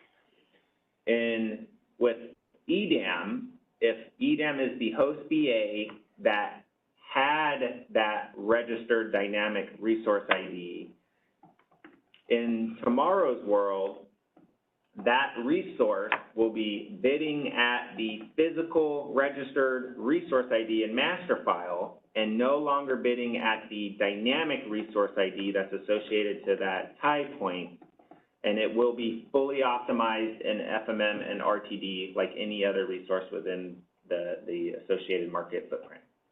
Does that make sense, Matt? Yep, yes it does. Just wanted to confirm. Thanks a lot. No problem. Thanks, Max. And I'm not seeing any other hands at this time. All right. So the last one, will auto mirroring functionality for EDAM BAAs be implemented? Auto mirroring refers to a process of enabling adjustment to schedules within a market BAA to match an import or export schedule for that area. While this feature is an existing WEIM function, the broader use across all mirrors will not be expanded to all EDAM balancing authority area mirrors. So we just want to make that point of clarification. Anything to add from the room as it pertains to auto mirrors? Nope. All right. Just a long time. All right. Any questions on kind of the technical section before we dive into resource adequacy? Looks like Max's hand is still up. Max, was that an old hand or did you have a follow-up question? No, that's the old hand. Sorry, I'll take it down. Okay, and apologies. We are now moving to the CRR section, and I'll hand it back over to Milosh before we dive into RA. Okay. I'll just cover a couple of questions on CRRs, and again, this is consistent with what we've been noting in the last few workshops on CRRs and the CRR workshops as well. But are aspects of, one of the questions is, are aspects of the congestion revenue rights or CRR allocation process within the ISO balancing area changing as a result of the Intertie schedule modeling changes with EDAM? And the answer to that is no. There's no changes to either how CRRs are allocated or how they're modeled, particularly for the 2026 allocations.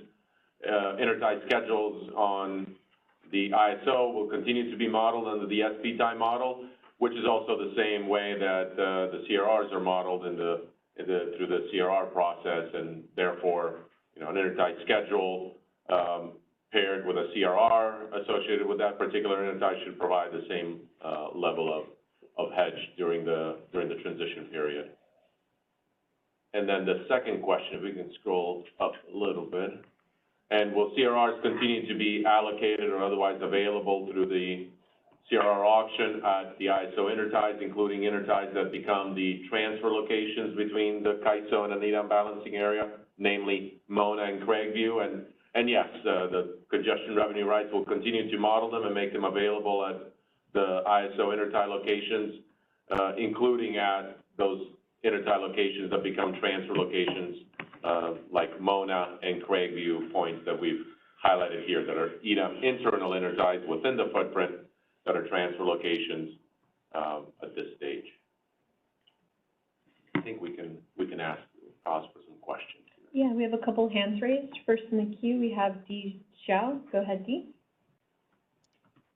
Hi. I have a question about the CR FRAC model. So right now you say when the market move to the EDAM, we're going to continue to use the SP tie, right? But we look at the CR FRAC model published by the ISO, that SP tie, I talk about the ITC tie, already removed from the network. So it's very difficult for us because when you remove that tie 9 from the FRAC model, we are not, it's difficult to model the congestion, the binding into the ITC. Not sure I'm understanding your statement or question. So let me try to reiterate something that Milosh had said, and maybe it answers your question, your statement. Is the full network model that is used by the CRR system is reflecting the scheduling point. That scheduling point has an association with the tie, which has your association to the ITC. Yes. When you are scheduling in the market during this transitional period, you are still going to be able to schedule at that scheduling point tie combination. So both the ITC and physical flow congestion will be modeled in the same way as CRRs. So you're still, all the constraints are still there. No, we started from last June, the CR model no longer have that ITC physically modeled in the PSSE raw file. For example, for the marine, before there is the line between the marine injection and go to the CAISO network, there is the friction line defined in that FRAC model. So right now, that line is completely removed. All the SP schedule point ITC, the line are removed. So when we do the simulation, use the published FRAC model, we cannot get that shift factor. So if the non-shift factor, when that non-binding, the non-congestion price contributed from that binding ITC. So I will go and look at the model, but the model should have the association to the ITC in the CRR because that model was representative of the current model as it is today. And so it should not have been removed in the CRR auction on allocation. Maybe the confusion is from the fact that you're looking the actual network model. You won't see an ITC in the actual network model for the reasons that we talked about earlier.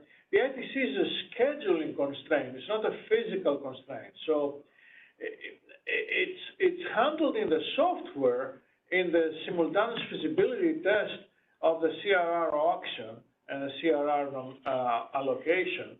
But you won't see it explicitly in the network model. It's not a physical constraint on a physical transmission interface. It's a software constraint that represents a scheduling limit. It's not a physical limit. So maybe that's where the confusion is. You won't see it in the network model, but I guarantee you it's part of the simultaneous feasibility test in the CRR auction. So when you buy the CRR on the Malin 5N101, it is going to give you the congestion hedge for both the ITC for Malin as well as the any physical constraints that are impacted by Malin. So yes,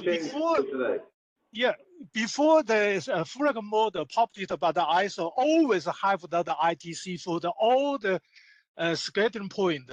So Malin just the one-to-one is the radio line is very easy to understand, just one line. But for another schedule point, there is the local line, the multiple line, all removed. So when we use that, the network do our simulation, especially we need to forecast the CR congestion price. So when the ITC binding, if we don't have that physical line, you never got that contribution from that binding line. You never see that non-binding because the shift factor all related to the network topology. If you don't have that line, you don't have that shift factor. Then you don't have that congestion, contribution to the CR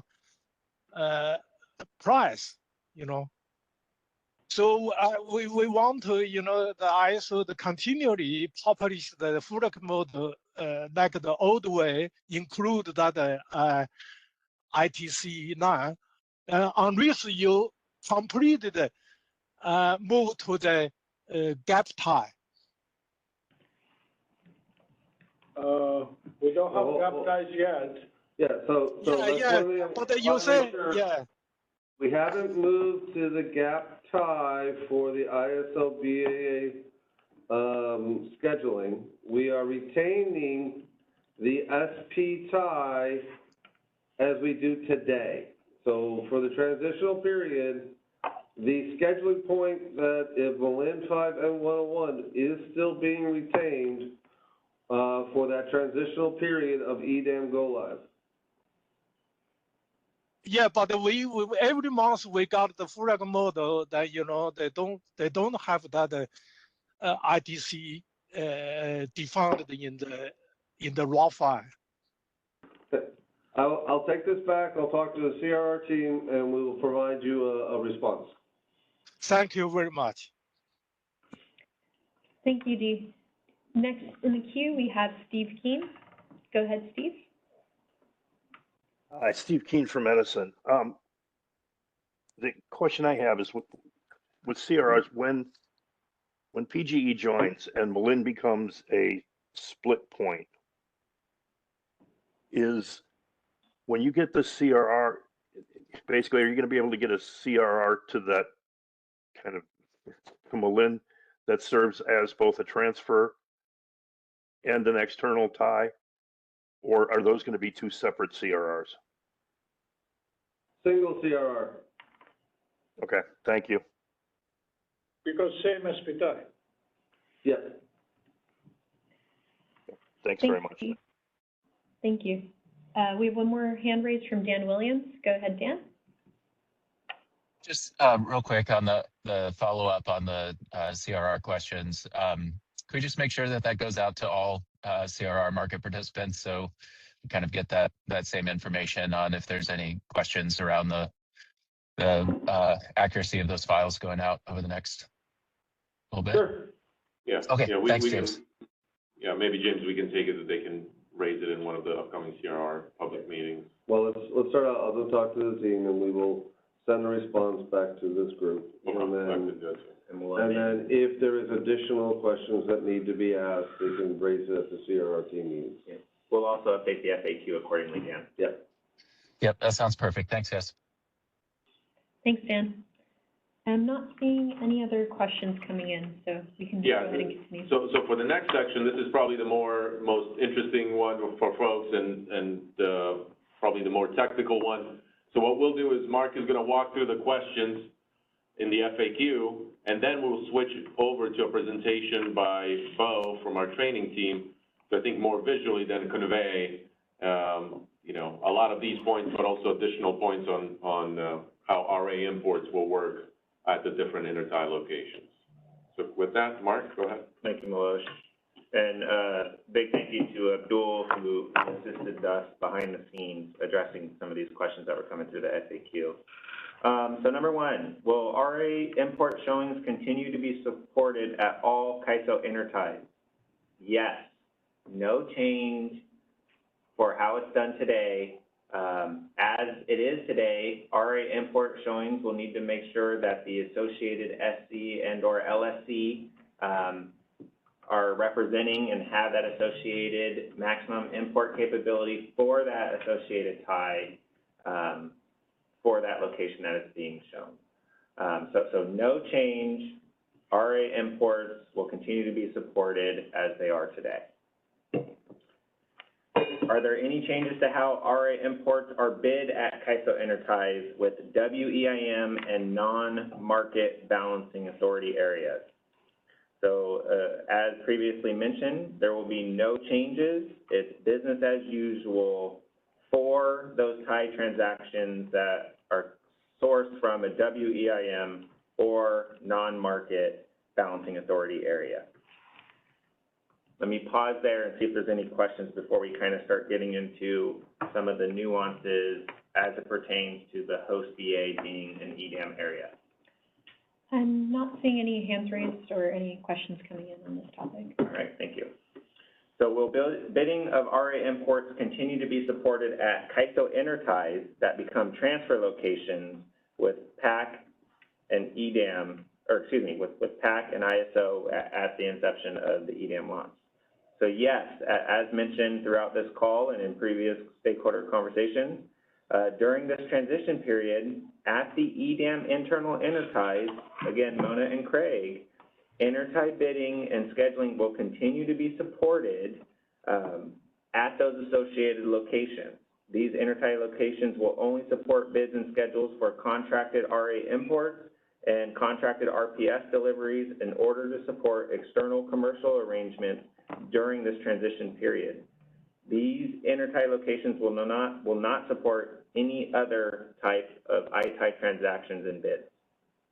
So let me pause there and see if we have any clarifying questions.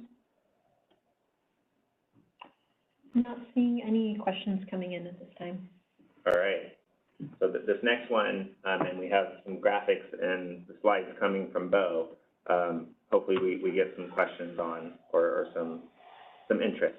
If an RA import resource is located in an EDAM balancing area and the source is known before the day-ahead market, is it expected to bid at the resource's physical location or at the CAISO intertie that's registered and shown on the associated supply plan? To the extent the RA import is shown at that registered ITIE resource RA ID, where the source is not static for the duration of the showing period, but may vary throughout that showing period. If the source is known by 8 a.m., I'm sorry? No. No, Yeah, this that has to be updated. This has to be updated. Thank you, George. So, thanks for calling out the typo here. So it's if the source is known by 8 a.m., which is consistent with the existing CAISO RA framework around substitution rules. So if the source is known by 8 a.m., the expectation is that a reassignment is taking place from the shown scheduling coordinator of that registered RA import ID to the scheduling coordinator of that source, which also transfers the associated must-offer obligation for that RA. So let me pause and see if there's a reaction or question there. I'm not seeing any hands raised at this moment. Right, and one thing I want to make sure is clear, once that reassignment has taken place, the shown registered RA ITI ID is not expected to bid in the day-ahead or real-time market. The bid is expected at the physical resource. I want to answer, the reason why that's expected is because rain will be assessed on the physical resource at that point, because that physical resource has the RA obligation. We do have a hand raised from Mohan Nirula. Go ahead, Mohan. This is Mohan Nirula with CDWR. Hi, Mark. A follow-up question on that one. So for the reassignment resource, the same question I had raised earlier, can the same SC that submits the supply plan do the reassignment? Yes, absolutely, Mohan, and nice to hear your voice. And I've been working with you a long time. So yes, you could do the reassignment, and at which point you're simply accepting it as the SC that's taking on that reassignment, or you can simply show that physical resource that's located within the EDAM BAA on your showing, and then there's no need at all for any type of reassignment. Go ahead, Right, James. so the only thing about the reassignment, though, is similar to substitution. We will, whoever is the SC of the resource also has to accept, agree that the reassignment came to them, just like a substitution. Okay. And so you said that the same SC can represent both, and yes, right? Okay. Yep. And the same SC can accept by itself for the transfer. Okay. Right. Great. Thank you. Not a problem. Any other questions, Christina? I'm not seeing any other questions coming in at this time. All right, so this next section, or this next question, excuse me, we actually just addressed, talking about the reassignment obligation. So I'm not going to kind of go back through that, but in short, if the source is known prior to 8 a.m., the expectation is that the reassignment is taking place, and now that that physical resource has that associated obligation, as well as any potential RAIM availability assessment associated with it. Okay, so let's go ahead and go to the next question here. Now, this next question is, if the source is not known by 8 a.m., what do I do? So if the source is not known by 8 a.m., it's business as usual. The associated scheduling coordinator can submit that bid, whether self-schedule and/or economic, at Mona and/or Craig to meet their must-offer obligation, just as they do today. But then they must bridge it in real time. Correct. And do you want to maybe shed a little light on what you mean by bridge, George? Yeah, that means that after the day-ahead market, when this ITI resource has a schedule now, a day-ahead schedule, that reflects its participation in the day-ahead market and fulfilling its RA obligation. This is shown as an import to the ISO Balancing Authority area. It has to be matched with an export from Pacific Northeast if it's Mona, and the participant will have to register another resource, an export system resource for Pacific Corp East at a mirror intertie that will define for MONA on the Pacific Corp side so that they can match with an export self-schedule the day-ahead schedule for that array resource. This is what we mean by bridging. And of course, if the energy ultimately is coming from outside of Pacific Corp East, there has to be a third resource, an import system resource at Pacific Corp East at the Pacific Corp East intertie, let's say from Idaho, that will also have a self-schedule that matches and bridges that day-ahead schedule from the array resource. So this is the bridging concept that we discussed in earlier workshops and become very relevant for this particular scenario. So scheduling coordinators need to be aware of this process for registering in advance those resources, because Pacific Corp does not allow intertie transactions on their intertie, so everything has to be registered. So they have to pre-register, and then they should know how to self-schedule them after day-ahead market in the real-time market. Thank you. Thank you, George. Let me pause for a second, see if there's any questions before we move on. We do have a hand raised from Kevin at SCE. Go ahead, Kevin.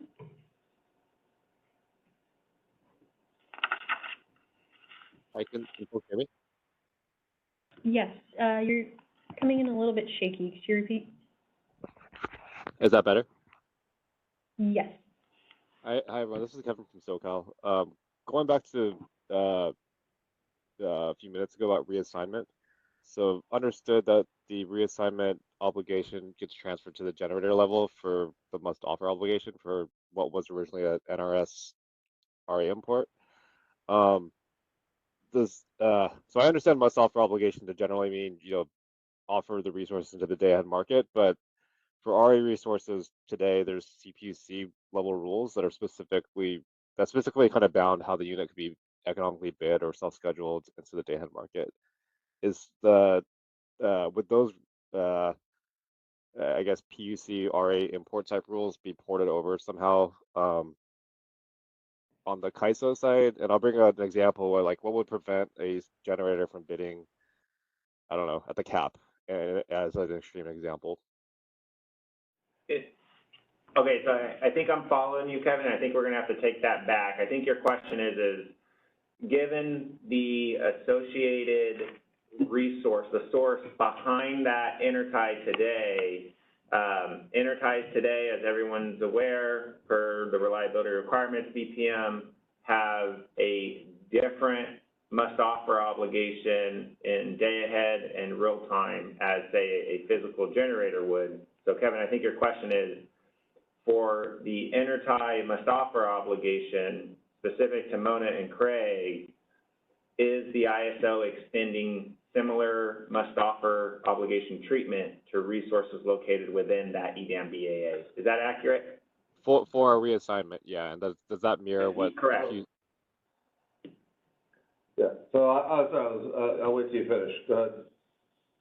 No, I was gonna say, so like in the transference, or sorry, not transfer, the reassignment of that must offer obligation, what would prevent a generator in that example from bidding at the cap?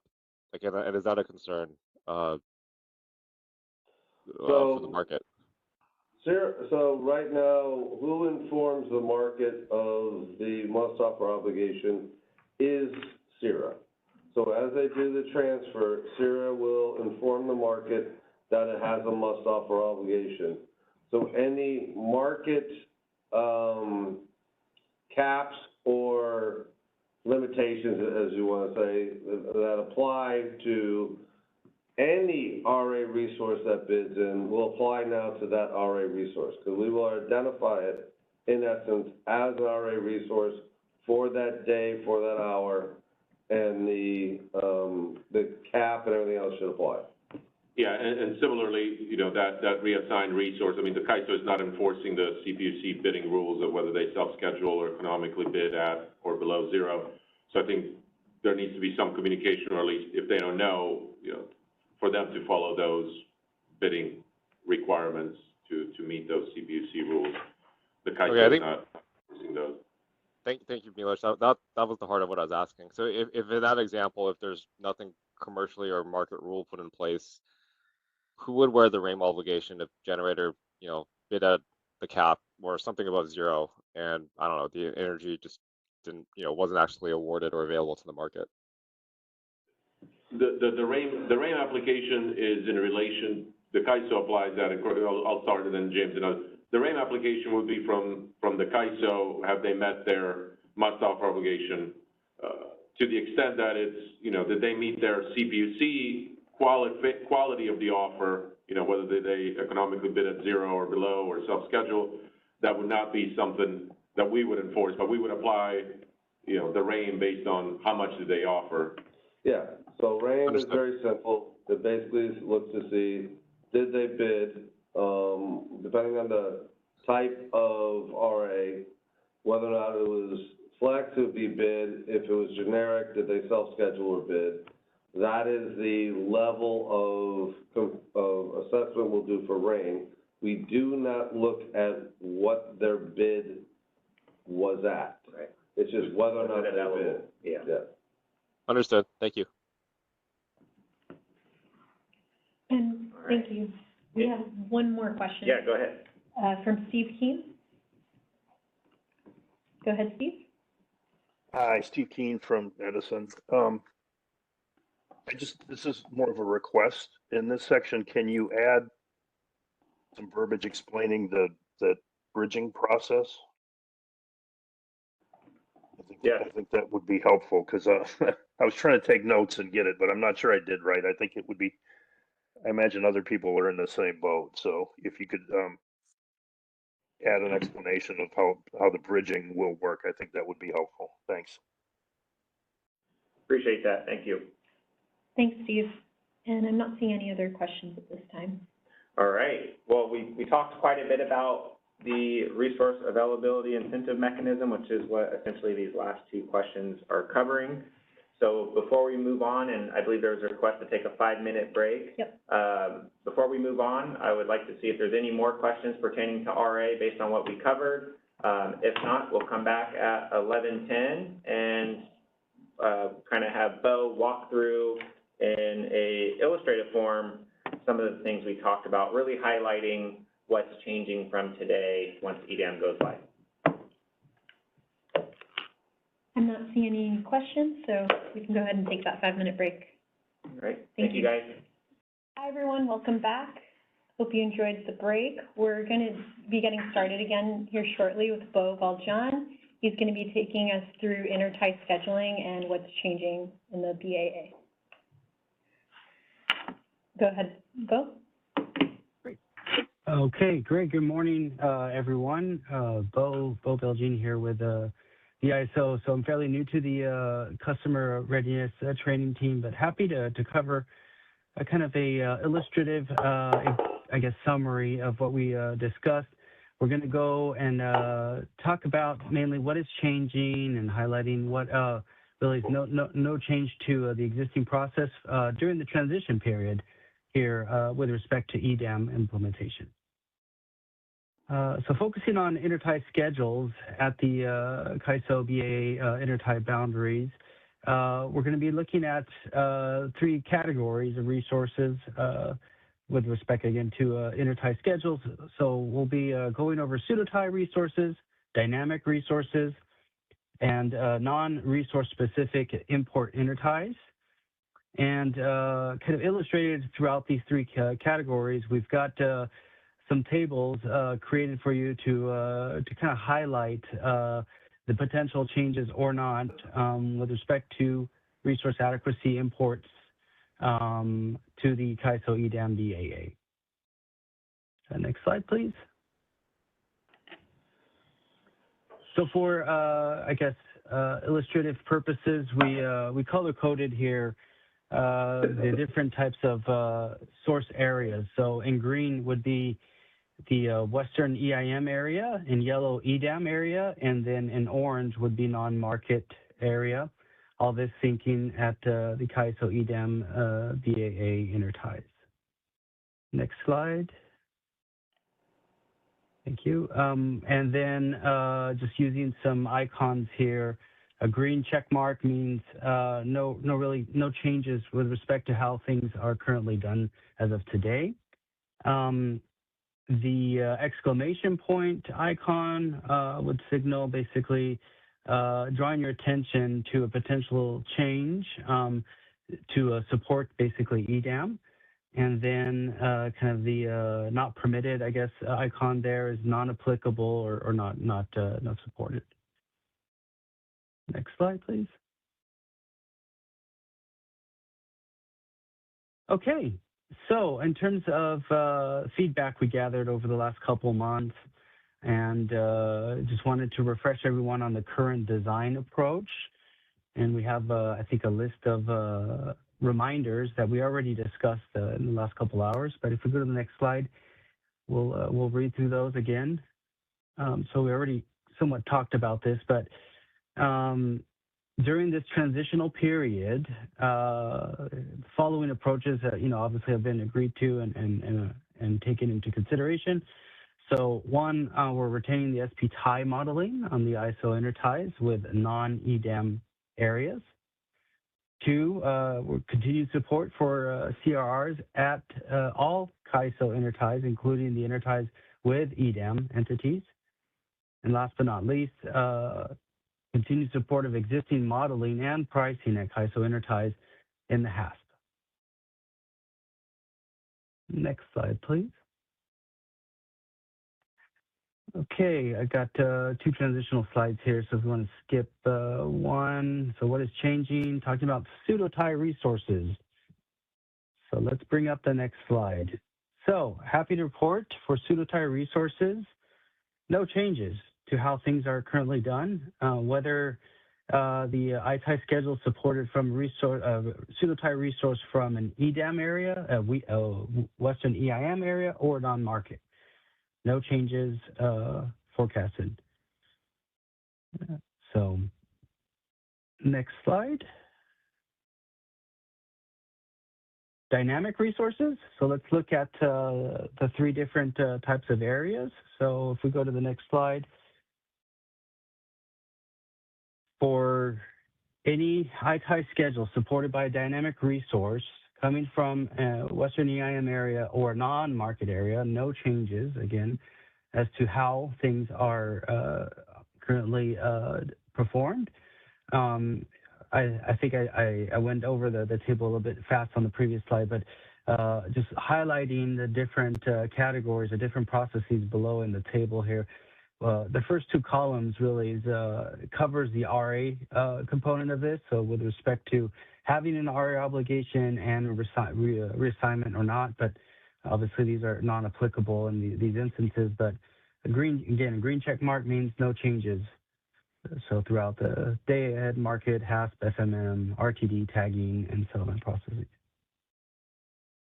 All right, next slide. However, there we go. For EDAM area, again, for ITIs supported by dynamic resources coming from an EDAM area, syncing with the CAISO EDAM BAA. I think Mark mentioned this in one of the FAQ questions, that EDAM dynamic resource specific transfers will now be reflected and bid at the resource locations and no longer at the intertie. And so there's some impacts here, and highlighted it with the exclamation point. All right, let's continue. So before maybe moving on, I want to pause for a sec and see if we have any questions here. Again, we chatted a little bit about it with the FAQs. We're illustrating it here. Are there any further questions? Taking a look here, I don't see any. We just received a hand raised from Tong Wu. Go ahead, Tong.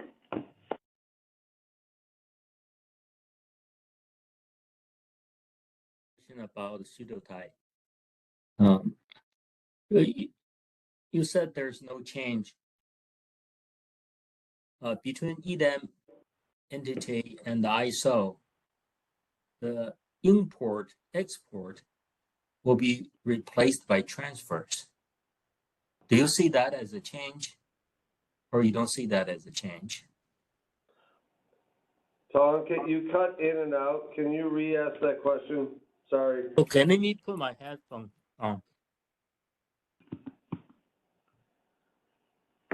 Can you hear me better? That's better, yes. Okay. Now, my question is that for EDAM entity and the ISO, between EDAM entity and the ISO, the import and export will be replaced by transfers. Do you see that as a change or not a change? Tom, this is a change because you participate at the resource location, which is all new in the day-ahead market from an EDAM BAA. So yes, you're right. This is the expansion of the day-ahead market to include resources in EDAM BAAs. That is different from how you bid in the day-ahead market today at the Intertie, if that's what you're asking. Yeah, can we go back to the previous slide for the pseudo-tie? I'm not talking about the dynamic. I'm talking about the pseudo-tie. Okay. So pseudo-tie, okay, that was a good question because pseudo-ties are different in the sense that pseudo-ties are modeled within that BAA. It belongs to that BAA, so you are not using transfers. You are currently bidding at that pseudo resource anyways, and you will continue to bid at that because it's modeled within the BAA that the pseudo tied to. Well, my understanding is today when we schedule pseudo-tie, we use a pair of imports and export, and they canceled out. Specifically, we have a pneumononas generator, which is in ISO physically. So from pneumononas to the ISO, that is an import. And from the ISO to WAPAS area, that is an export from the ISO. So this is a pair of import and export that cancel out each other. So once we join them, we're not going to have import-export anymore. We'll use transfers. You use transfers, but you use your type 1 transfers. So yeah, type 1 transfers, right? Let me jump in here. Pneumononas is unique when it comes to the pseudo-ties. It has a unique treatment to it, but you would bid in at the pneumolonas resource, and if you are sending that energy across the ISO BAA to bank itself, because you have that little bubble, you would use transfers to do it, but you would use TSR type 1, which means you're exercising your rights to get that energy to bank. Right. So, so that is a change, right? Well, it's an import transfer and an export transfer. So transactionally, it looks exactly the same. Right. The import and export are settled. The transfers are not. Okay. You're correct there, but you're not exposed to the congestion between those two locations. So you're settling at your generator, and then you'll settle to the load where it is sinking to. The transfers in between are not settled, and you're not exposed to that congestion. Yeah, maybe we talk offline, and it seems to, I'm asking this question because this slide says no change. So I think there is a change, whether there is a material change or a mechanism change, but there is a change, I think. So there is a change potentially for your pseudo-tie, but from the fundamental pseudo-tie, the majority of them, which fall under the pseudo-tie agreement as an import only, it isn't a change. So yes, we do need to work with your specific pseudo-tie, which is already a unique pseudo-tie itself. Okay, all right, thank you. Thanks, Tom. Next in the queue, we have Steve Keen. Go ahead, Steve. Hi. Yeah, this is Steve Keen from Edison. Can we go back to slide 10 for a minute? I just have a simple question. I hope. Sure. Okay, bullet 3 says continued support of existing modeling and pricing at the KISO interties in the HASP process. I didn't think HASP actually generated prices. Do you want to? They're advisory prices. Yeah, so HASP does generate prices. They aren't binding prices. They are advisory prices. Okay. And then the actual pricing comes out from FMM? FMM and RTD, if you get if you're reevaluated, is this for all, or let me make sure if this is just encompassing all three? Okay, yeah, you'll be pricing at the FMM. When you get to dynamics, you potentially will have that same reoptimization of FMM and RTD as you do today, and there'll be those pricings. Okay, thank you. Thanks, Steve. And I'm not seeing any other questions at this time, so we can continue on.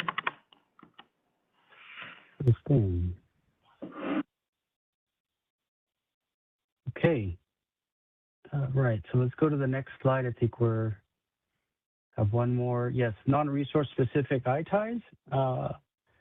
So for intertie schedules for non-resource specific, coming from an EIM or non-market area, no changes to how currently things are being done.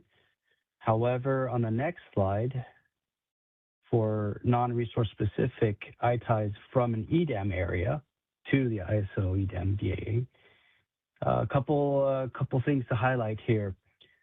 Firstly, ITIEs with RA obligation with no reassignment will have schedules optimized in HASP.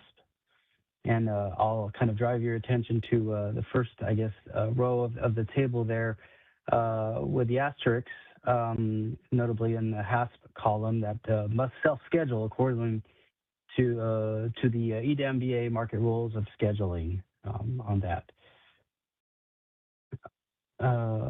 Second, I guess, worth noting change is for ITIEs with an RA obligation and a reassignment will need the following: to be bid at the reassigned asset with no bidding at the original shown ITIE. So it's at a kind of localized level here at the asset level. Sources on E-tags must reflect the generator, obviously, and then there's the option or availability to have a financial IST or inter-SC trade that's available to effectuate financial true-ups.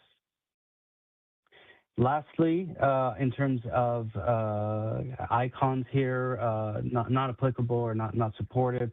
So for ITIEs with obviously no RA obligation or RPS, they're not supported under current EDAM market rules.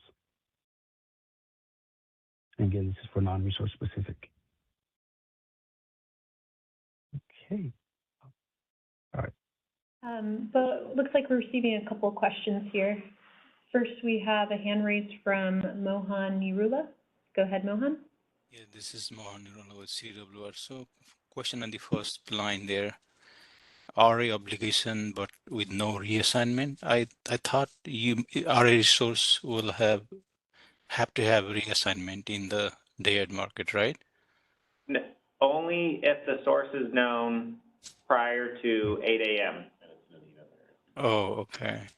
Okay. Right, so this is specific to the source being the tie at Mona and Craig, right? If you know the source in the EDAM area prior to 8 a.m., the expectation is you are reassigning it to that physical generator.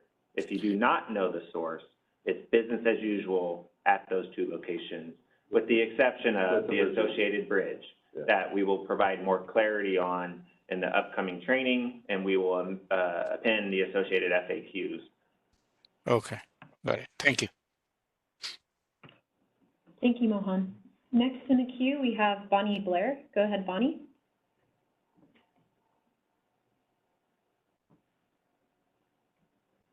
You might be double muted. Oh, there. We hear you now, Bonnie. Okay, good. Did you catch my connection? No. Could you please repeat it? Yeah, sure. Bonnie Blair, I work with the Six Cities group.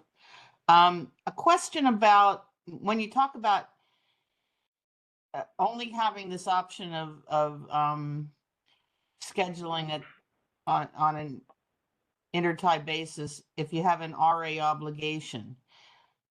By RA obligation, do you mean being contracted to provide RA?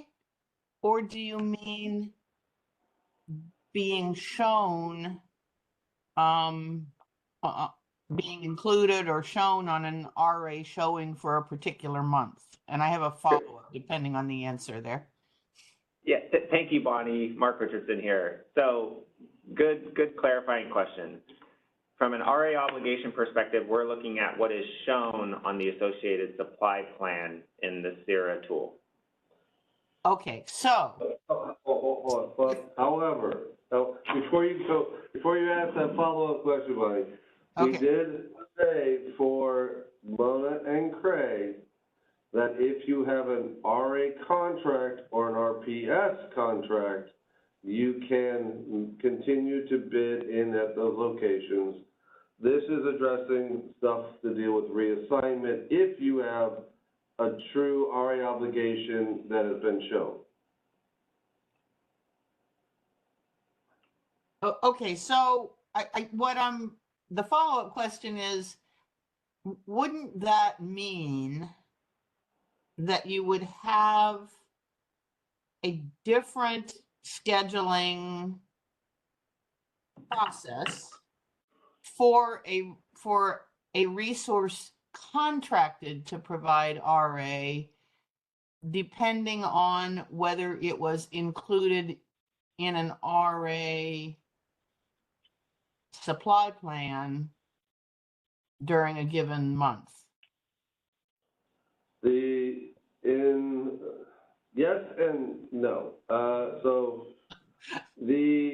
And this is depending upon whether or not that source is known versus not known, and that's where the new process comes into play.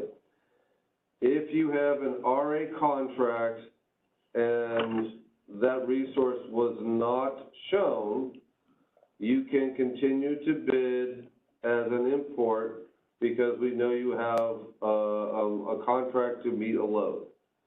If it is shown, this is where the new process comes into place as to whether or not, if you know where that energy is coming from.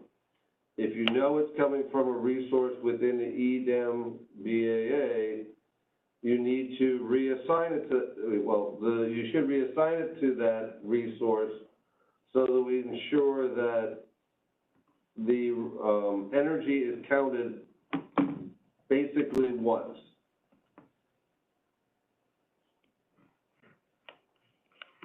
Yeah. Okay, so it sounds to me like a two-step process depending on whether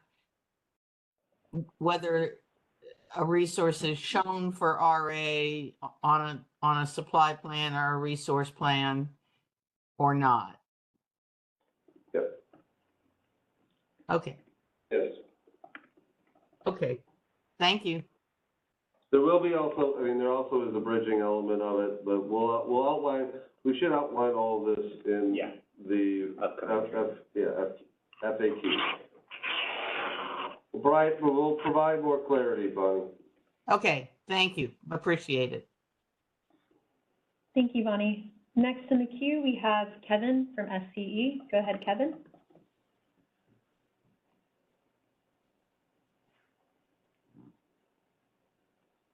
You might be double muted if you're speaking right now, Kevin.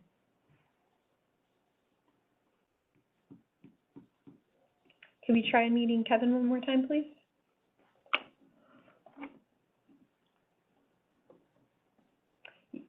Yeah, it looks like your audio is not coming through, Kevin. We can circle back to you, or you can put it in the chat and we can read it out loud. Next, let's go to Callie. Hello? Oh. WPTF, Yep, can you guys hear me? Oh, Callie, could you hold your question 1 second while we go to Kevin? Yeah, of course. Thank you so much.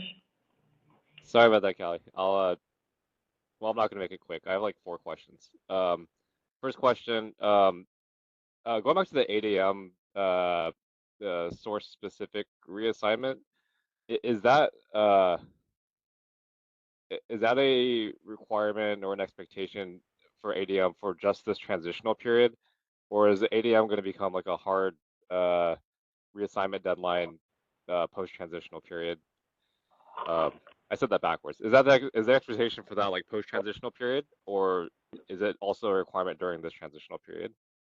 Yeah, I mean, this is a requirement here for this design that's in the transitional period. Once we evaluate with stakeholders as to, you know, moving to the gap tie and evaluate the RA implications, I think we can look at that in the feasibility. But at least at this point, it's for this design that's the transitional period design. Okay. Then next question. So mechanically, I think I see on the slide on the E tag, the source, you know, assuming a reassignment takes place, the source on the E tag needs to reflect the reassigned generator. Is there a CIRA reassignment requirement that needs to be in place as well? That is where the reassignment occurs. So just like a substitution, and that's one of the reasons why we have the 8 a.m. deadline is you have to inform CIRA that this system resource that was shown on the monthly plan is being reassigned to a physical resource so that CIRA can inform the market that that physical resource has agreed to take on the RA obligation associated with that monthly showing. Got it. Understood. I just wanted to make sure I'm capturing the mechanics around this correctly. And then I know we're not going into settlement examples here, but you know the financial IST true up concept is on this slide. I'm assuming at the Feb 11th workshop, is that going to be the place where maybe some numerical examples could get walked through? We can look at that. So what it means at a high level is that Intertie trades is available both day ahead and real time. And so when you do this reassignment, if you find it meets your business need, and let's say that resource that you reassign it to has a different scheduling coordinator, you and that other scheduling coordinator can submit an Intertie trade in the day-ahead market, and we will facilitate that all the way through. You don't have to do it, it's an option for you. Okay, and then last question, and maybe we're going to get to this next. For this last bullet where there's like the stop sign and it says Interties with no RA obligation or RPS are not supported under EDAM market rules. So like RA imports are kind of like on a month ahead or year ahead basis. I was kind of thinking like for like daily RSE assessments, like say an entity, a load serving entity needed to cure a shortfall. I was looking to buy, you know, imports to cure that shortfall. How does this bullet here facilitate that potentially or not, the way it's written? So theoretically, if it's more closer to real time and it's not an RA obligation or RPS obligation, you're just meeting RSC, that is where the RSC transfers come into consideration. You would have, if you get a contract with a resource in, let's say, PAC East, and it's going to use Mona as the transfer location, PAC East will submit or should submit a RSC transfer, which is a type 3, and the ISO will recognize it on our side. So therefore, from an RSC perspective, we understand that there's an obligation coming from PAC East to serve load in ISO, and vice versa, it's the opposite way. Okay, so this stop sign bullet is in the kind of narrower context of, I guess, just this slide and not specific to what you had just mentioned for like that RSU scenario. Correct. Okay, and then last, this maybe is a nit, but at the bottom there's like a single asterisk and then it says Rex. what's the context of that relative to like where it shows up on the slide?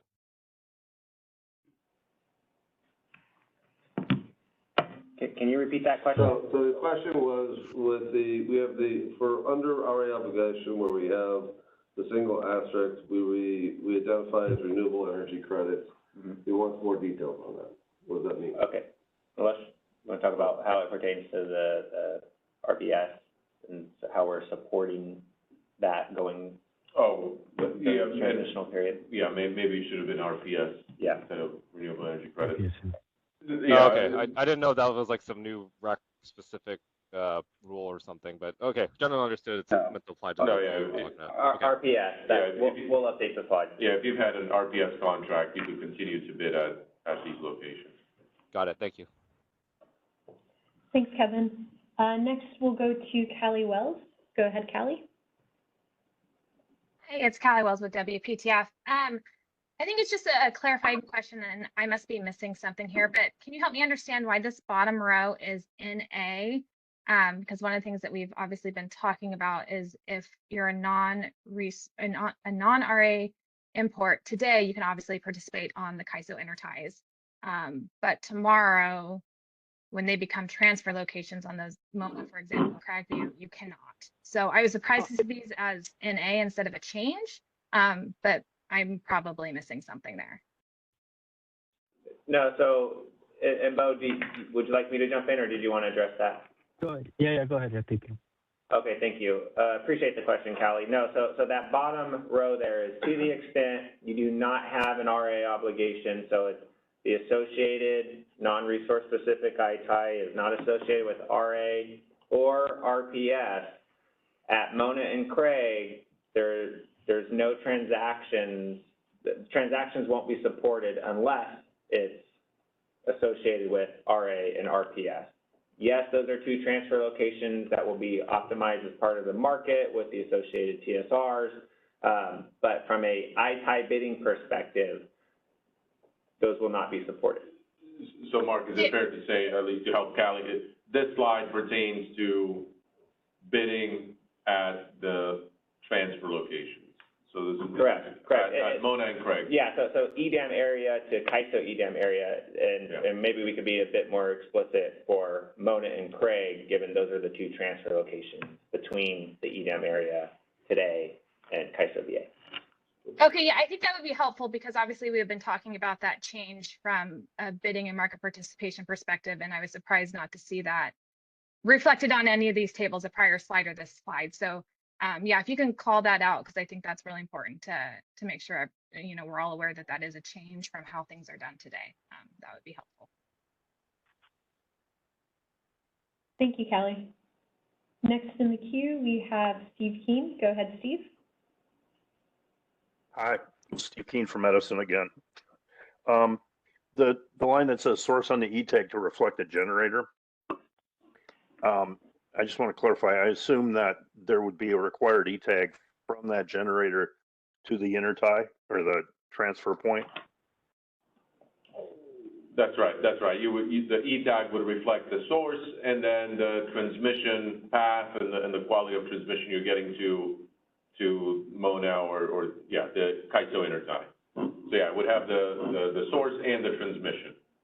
Okay, so and that was going to be the second part of that is you would need some type of transmission. You can't just rely on the EDAM market to deliver that. Right. Here, if you're noting that you're meeting that RA obligation, you'll need that transmission ultimately. Just like today, you'll need to tag it all the way to the CAISO intertie and by transmission or any of the intervening systems by the time that you tag. Okay, thank you. Thanks, Steve. Last question we have is from Dan Williams. Go ahead, Dan. Dan from TA again. So this kind of builds on Steve's, and then just a couple quick things to note for follow-up in the FAQ. So there's a concept of the net EDAM transfer constraint that can be enacted at the BA level to, I guess, easiest way to say it, sort of detune the optimization to keep some capacity home in the host BA. When we have a RA reassignment or the bridging, is there a mechanism in place to ensure that that RA resource, I'm hoping with their own firm transmission to get to the CAISO's border, that RA connection does not get impacted by any use of the net EDAM transfer constraint? Yes, there is. There are two ways to do this. The simple way is for the entity to reduce the scheduling limit for the transfer to carve out capacity for any imports on the separate pipe, in this case for the RA import. The other alternative, and this is something we need to discuss with Pacificorp, we can establish an intertie scheduling limit on their side that would constrain their transfers and their exports.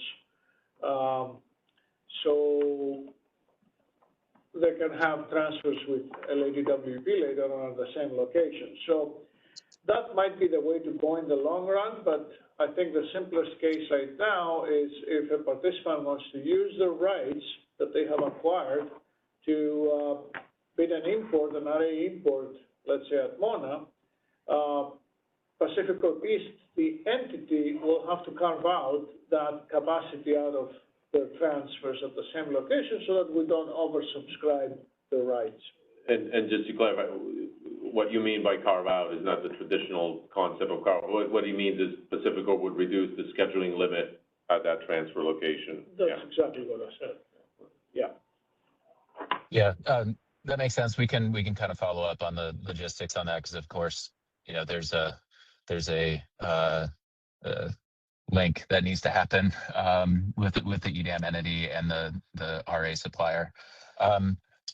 But to keep moving, for an instance where there's a PT export from CAISO, so for those following along, a non-RA resource within the CAISO BA that is backing a high priority export, is there a pathway for that export to be allowed at one of these transfer locations if the ultimate sink is not going to a EDAM BA? So whether that was like, say, going a PT export at Mona, wheels across PAC, sinks in Idaho. Is there a pathway for that parallel treatment? Right, I understand that there's no parallel treatment. There is no export. Any tie resource cannot be registered at these locations. The accommodation that is in the transitional period is for imports associated with RA and RPS contracts, not for exports. You can have that construct in another SP tie that is not an EDAM transfer location, and you don't need a transition period for that. But for these locations, there is a very narrow exception on the import side only. Okay, I just wanted to make sure that was clear. And then with regard to just the term transitional period, I feel like we're using that colloquially just to sort of say, yeah, at some point we're going to change this. But the tariff is being filed without any sunset provisions, as far as I'm aware. So this policy is in place until there's a new 205 filing that changes it. Is that correct? I don't know if we have any from legal on the call. I don't know even if it's a 205. I know we're preparing a clarification, tariff clarification, and there will be, I think, a stakeholder. Yeah, so as Melissa mentioned at the beginning, Dan, in February, we're going to be immediately engaging with stakeholders based on what's currently in the transitional period and what the future is going to look like as it pertains to gap tie modeling and all that other fun stuff. At which point, if there are tariff changes, it will follow the associated stakeholder initiative process. Okay, great. I just want to make sure we weren't missing something where there's like end of the year, this sunsets and we go to a different policy, that there has to be some action that instigates the change at some point in the future. So thanks for those clarifications. Let you keep rolling. Thanks, Dan. And it looks like we do have one final question. We'll leave it here in the interest of time. This final question from Robert. Go ahead, Robert. Hi, this is Robert Fisher from NV Energy. Similar question along what Dan was saying. What about wheels? don't see any mentioning of wheels in here. Okay, so it's a general statement, the wheeling, but if we want to talk about system, in our system, wheeling is composed of an import, not a transfer, an import matched with an export. So there's no transfer in the concept of wheeling that our system understands. So if you have an import at an SP type with the ISO, and it's matched with an export at another SP type, again, through the ISO, that constitutes a wheeling construct, and in cyber you can match those two so that they're scheduled balanced. And yeah, I understand how the wheel works, George. I'm just asking about through these points, Mona and Craig. Like, is that going to be, you're mentioning these subschedules through RA and different aspects and how you don't allow the intertie bidding there from the EDAM entity, but if PackWorks wants a wheel through that location, is that something that is possible?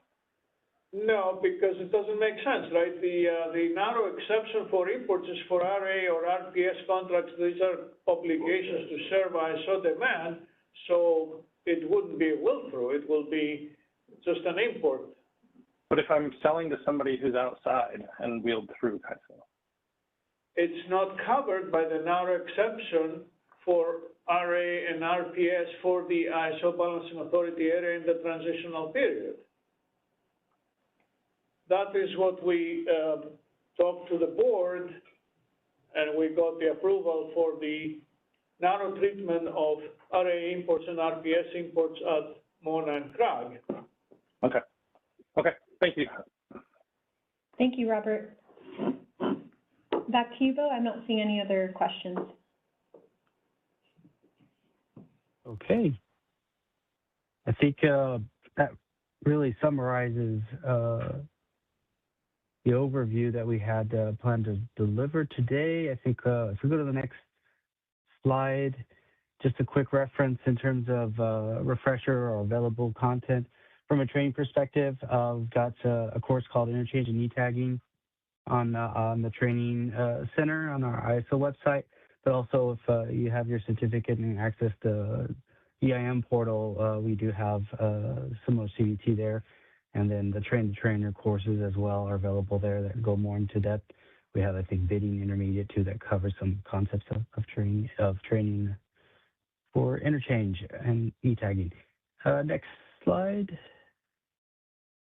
I think, yep. And then we mentioned the FAQ guide earlier that was covered, and also on the stakeholder initiative pages, you can navigate and consult the existing materials from the previous workshops that have more granular and technical details as well covered. But I think that summarizes my content, and I think, Christina, you got it from here. Thanks, Bo. I think we're just going to turn it over to Milos for a second before we go to next steps.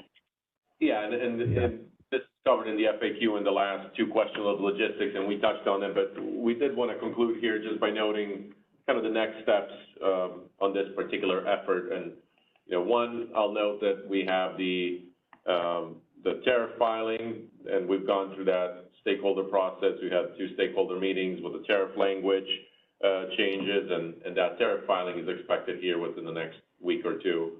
That it's the broader omnibus, what we call the omnibus tariff filing with clarifications and cleanup of the EDAM tariff language that includes changes to sections to allow us to implement these modifications to intertie schedule modeling. But in the FAQ, we have 2 final questions at the end on logistics, which I think we answered directly and indirectly here, which talk really about next steps and on this particular topic. And I do want to acknowledge that this design is transitional, as we've been noting, and we do plan on launching a stakeholder process and working groups with education on gap time modeling, but then also discussing an orderly transition on the KISO ties to gap time modeling, and any associated implications. I think there's going to be a number of implications that we want to talk through, whether it's on commercial arrangements and the time necessary for that transition, and any other associated questions, whether it's how are there any further changes to RA import mechanisms under that gap time modeling, alignment with CRRs, and any other aspects that we'll cover. But we will start that process here in the first quarter, likely next month, following the filing with FERC of the tariff and these changes that we've been talking about. And then we're going to engage in a number of stakeholder working groups with stakeholders and with your input, like I said, to have those educational discussions, answer any questions, and really talk through a transition to that gap tie design. The current transitional design, there's no sunset period at this point. It will be in place until we change it, but we recognize there's a number of impetus and timelines that we want to make sure that we are expedient and diligent about adhering to. One of those is the 2027 TRR allocation timelines. You know, can we make enough progress on these discussions by that period? Another one is by the time that entities join in the 2027 timeframe, when I think more of those interties become transfer locations, and we want to really address any of these issues ahead of time. So while there's no sunset that will be filed on this transitional design, we will work with stakeholders through this transition period, and the transition will occur when we're done with that stakeholder process, and I'm sure there will be filings that we will have to make associated with whatever we come up with through that stakeholder process. I think we can take, before we move to next steps, I think we can take some of the other questions that I see here, and anything else that may be lingering that we didn't get to in the FAQ that you would like to see, or any additional suggestions ahead of the training that we plan to hold. Yeah, so we have a couple hands raised. Please try to keep your questions succinct so we can end on time for everyone. First question in the queue is Hui Yuan. Go ahead, Hui. Hello, can you hear me? Yes, we can hear you. Okay, great. This is Hui from SCE. And thanks to CAISO for organizing this workshop. It's very helpful to further support market participants' understanding of the EDAM modeling. Could CAISO also provide the EDAM model with the detailed network topology and the gap tie definitions, including the generation distribution factors associated with the DGAP? Thank you. Please send that to us as well through your account manager rep or customer service rep, and we'll certainly see what we can provide. But really appreciate you indicating desire for that. I will note, and we noted this in past workshops as well, in implementation workshops, that we will be also publishing on an informational basis for the CAISO BA the gap tie definitions and pricing.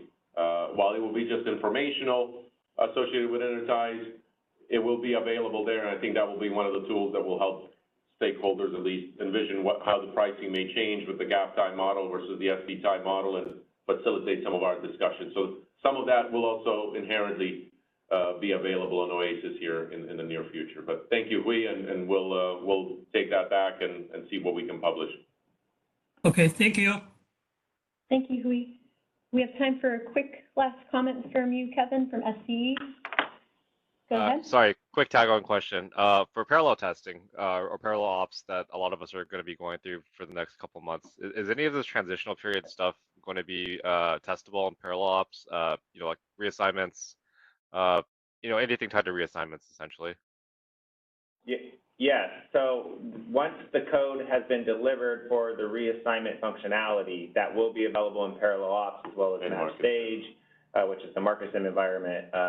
That will all be communicated through those. We have 2 calls per week with the market sim team and my team, where we're going to be providing update on code delivery and functionality available to participants. As a reminder to everybody, parallel ops starts next week, and we're hoping for as much participation as possible. Go ahead, James, did you want to add? No, I just want to say, we'll start out in that stage, right, because we need to make sure that we've tested it thoroughly before we promote it to parallel. So we are in the process of determining the market sim dates and so on that it will apply to. Yeah, and like Mark said, please, maybe that will be communicated through those market sim calls that occur twice a week, and we expect to make those timelines available there within the next 2 weeks or so. Our team is working on, like they said, when the code is available and when we can migrate it to market sim, but it will be soon, and there will be an opportunity, Kevin, then to test that out in that environment and moving into parallel ops. Thank you. Thank you, Kevin. Did anyone have any final thoughts before we wrap up? Nope, appreciate everyone's engagement. Thank you. Thank you, everyone. Here's some quick next steps, and all meeting materials are available on the initiative webpage. If you have any questions, you can email us at ISO Stakeholder Affairs. And this next EDAM training will be recorded. I'll breeze through this announcement really quickly. This is our Energy Matters blog. Here are our most recent blog posts. Our agenda has been set for the EDAM Virtual Town Hall on February 4th. And with that, we thank you very much for joining today's meeting, and we really appreciate all of your engagement and participation. As a reminder, this meeting was recorded for informational and convenience purposes only. All meeting materials are available on the initiative webpage, and the video recording will be posted there soon as well. We thank you very much, and we hope you have a wonderful rest of your day.